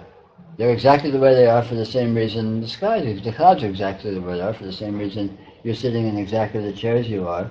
It's the way the pattern happens to be presenting itself, which all of which is integrated as a field of infinite intelligence. So there's no theoretical limit to the information that you can extract from anything. Not that it's actually extraction, but... And something like tarot, which was very specifically and hyper... The tarot exists at all is inconceivable. The amount and the purity and the coherence and the comprehensiveness of the information encoded in tarot is mind-boggling. No one could have sat down and created that. It's way beyond Wikipedia. And just being absolute comprehensiveness and lucidity, if you know how to read the code of it. But yet it exists, so how did that happen? Well, who knows? Anyway, the fact that it is there means that it's available for those that are interested in checking it out. But the same thing applies to, you can find intelligence in anything. That's all we really do, right? Artists find intelligence in the forms they play with, and, businessmen find intelligence in pushing numbers around and trying to dominate each other, and whatever, right? Whatever you're doing, you're in the healing professions, you find intelligence through interacting with people, in all sorts of multi-dimensional ways that is a profound experience for all concerned, and so on and so forth, whatever. These talks is the same thing, what is it that happens here? Well, it's a playing with meaningfulness. It's a playing with it's a dancing with intelligence, with meaningfulness, in ways that can be, fruitful, can be meaningful. So I have a question on this, and I've never tried to articulate it, so we'll see how I do. Well, I've never tried to articulate the answer, so we're even. All right. So, this experience happens, that experience happens. There's a coming together of these experiences that have a relationship, and I'm going to try to get specific. So, some person with mental illness comes in and shoots up a school, and then these people die, and then one parent or these parents form a coalition to blah, blah, blah, blah, blah, and then that affects this other thing over here. Right. It's incredibly intricate, interactive dance. Yeah. Like it has the dominoes. Like Yeah, you put and it down. and somebody has to die in order for Right. somebody else to Right. have some other experience. Yeah. So I'm getting to see all of that as meaningful Right. rather than good and bad, even though Right. on our level it's like, that's horrific. Yeah. But I haven't had any conversation about this. Yeah, with okay. anybody. Well, I can give you one key that you may find useful. The important thing about meaningfulness is it's always to an individual. Okay, that makes sense. So the meaningfulness of that event you described is one thing for the person who did the shooting. It's something very different for the person who got shot. It's something very different for a person who's outraged by it. It's something very different from the person that forms a coalition. And it's something very different for us here talking about it in the abstract. Or maybe not in the abstract if we watch it happening and have reactions to what seems to be being presented. And it's a mistake to try and, it's kind of a little offshoot of the earlier conversation about assuming other people's point of views are relevant or actual to anyone's point of view. In practical terms, your point of view is your only concern. And so meaningfulness is to you. If you get a gun to go shoot people, then that action is an expression of your meaningfulness. If you get shot, someone comes in here, a crazy person comes in here with a gun and shoots you, that action of you being shot is part of your meaningfulness. But you can't necessarily cross-correlate, but it's different meaningfulness to them and different meaningfulness to them, and it all has to fit together. It may or may not, but that's getting theoretical and abstract, so there's no point in it. In practical terms, all that is relevant is one's own meaningfulness, and one's own meaningfulness is fully embodied and expressed in all the phenomena that they experience. So there, in terms of like some bigger picture, Right. who knows? Exactly. That's getting philosophical. Okay. And it's fine, but it's irrelevant. Spirituality is all about pragmatism. It's all about practicality. It's all about getting real. It's a reality check. And as soon as you get beyond your experience, you can't really do a reality check. You're off into maybes and what ifs. Yeah. Or But yeah, you're into how many angels can dance on the head of a pin, and that may be fabulous speculation, but it's not practical. You can't do much with it. It's abstract. Really helpful. That's really helpful. But meaningfulness is always to an observer, and it's unique. So the meaningfulness of any event to you is what it means to you, and it doesn't necessarily have any degree of correlation whatsoever any meaningfulness that it may have to other people in other circumstances. And that's ultimately their problem. I'm not in a cold-hearted or a calloused way, but in fact, in actuality, There's a lot of freedom in that. there is a lot of freedom in that. There's empowerment. And you can actually engage with your own meaningfulness, and you're not responsible for other people's meaningfulness. I don't see much significant difference between what we call waking reality and a dream. In that None sense. whatsoever. It's all theoretical. Yeah. It's experience. I mean, because to me, the dream is the ultimate thing of its meaningfulness is to Well, them. let's back up. Remember earlier today, I was claiming, and hopefully got some degree of agreement, that nothing is resolvable finally in terms to exactly what it is. And of course, this applies to states. So that a dream is a dream, and what that even is ultimately unresolvable. What is a dream? Well, you can't say. What is a waking state? Well, you can't say. If you can't say what waking state is, finally, and you can't say what a dream state is, finally, you certainly can't make assertions that they're the same or different. Yeah. Because you don't know what they are. So maybe, maybe, who knows? All you can say powerfully is that they are experience. And you know that they're nothing but experience.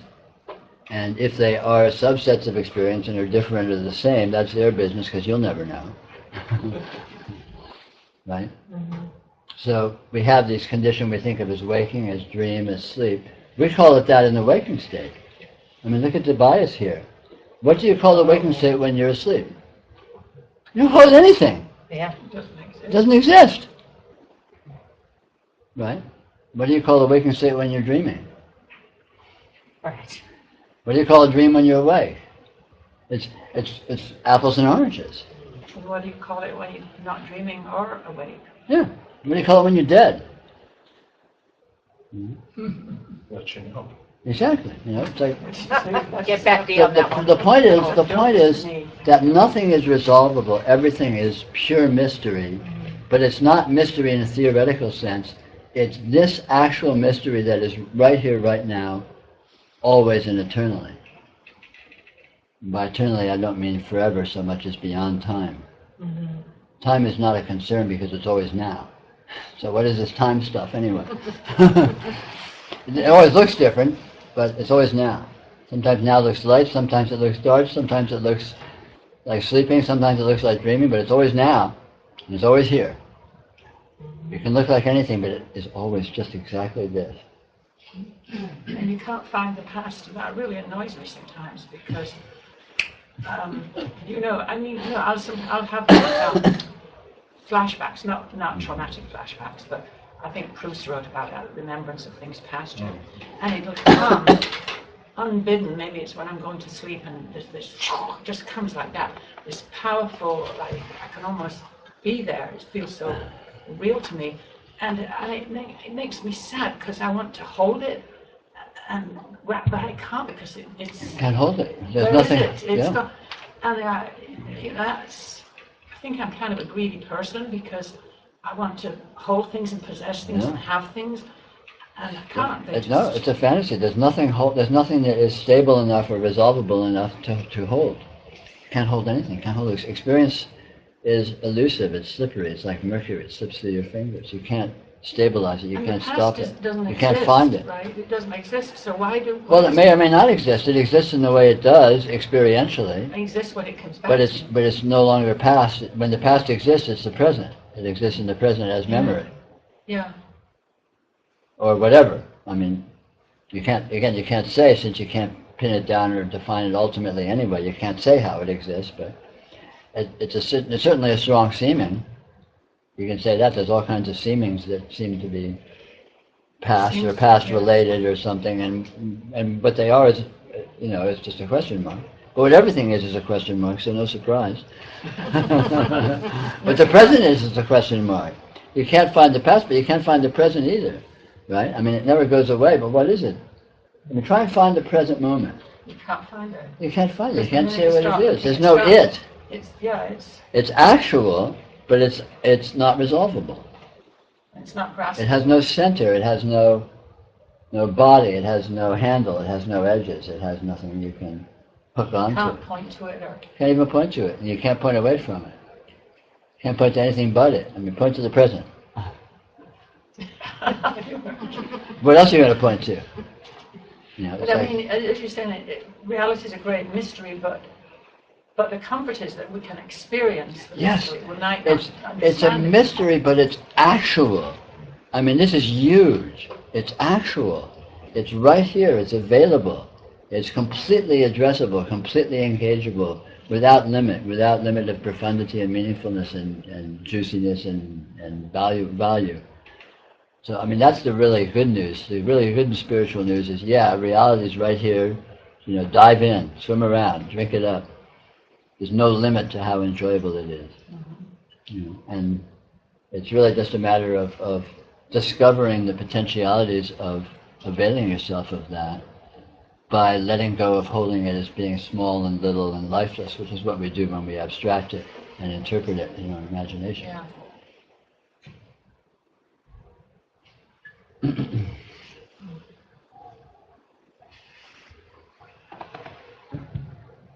I've got to stop watching TV. Oh, don't do that. TV's great fun. I know it is, but it is a bit soporific. Soporific and sophomoric. Sophomoric. Just watch it off. Watch it with it. Oh, yeah, actually, right. That might be a good experience. It's very good exercise. Watch it with Or go into a movie theater and watch a movie and look to the side of the screen the whole time. It's a really good exercise. Or if you do it with a TV at the same time, have the TV on, but look over here all the time. The TV, just watch a show the entire time through, but be looking over at the light on the table next to it or something. Yeah, that's a wonderful analogy. It really is. And just bringing your attention to that which doesn't change. Yeah. Yeah, And because experience is actually like that. Yeah. Experience is this vast panorama of event, and thought and analysis and narration and interpretation is really, really small in this vast field. Yeah. But of course, since we go to it, it's like when a TV's on in the room, typically you're like, boom, you're just in it, right? But no, you don't have to, the TV's on, you don't have to look at it. If thoughts are happening, you don't have to like, just buy into them and get lost completely. And so like we were talking about earlier, it's just a matter that there is the possibility of retraining yourself, resensitizing yourself to being in less dramatic areas of display, and you may find something there that's actually very interesting and very profound, albeit less, less flamboyant. It's just about quitting time. I'd like to thank all of you very much for coming. It's a pleasure being with you, and I hope you've had fun or interest or at least entertainment or whatever. I think we've resolved it. We solved all problems. Right. Thank God.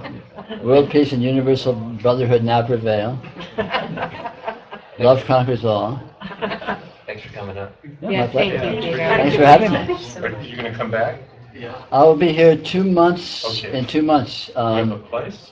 I don't know. I think we may I have think one I think here. we can, I think We're we in- can we're in squeeze- negotiations. Let's squeeze one more out here. We'll have a goodbye, well, not goodbye to you, but goodbye to Art. We'll have a housewarming. We'll burn the place down. We'll take your advice. It got really warm then, won't it? That'd be great. I don't know how the fire started. It's a horrible Don't tragedy. anyone point to me, I know, erase that recording. I heard her say it. It's on tape. Hey. Thank you. That was-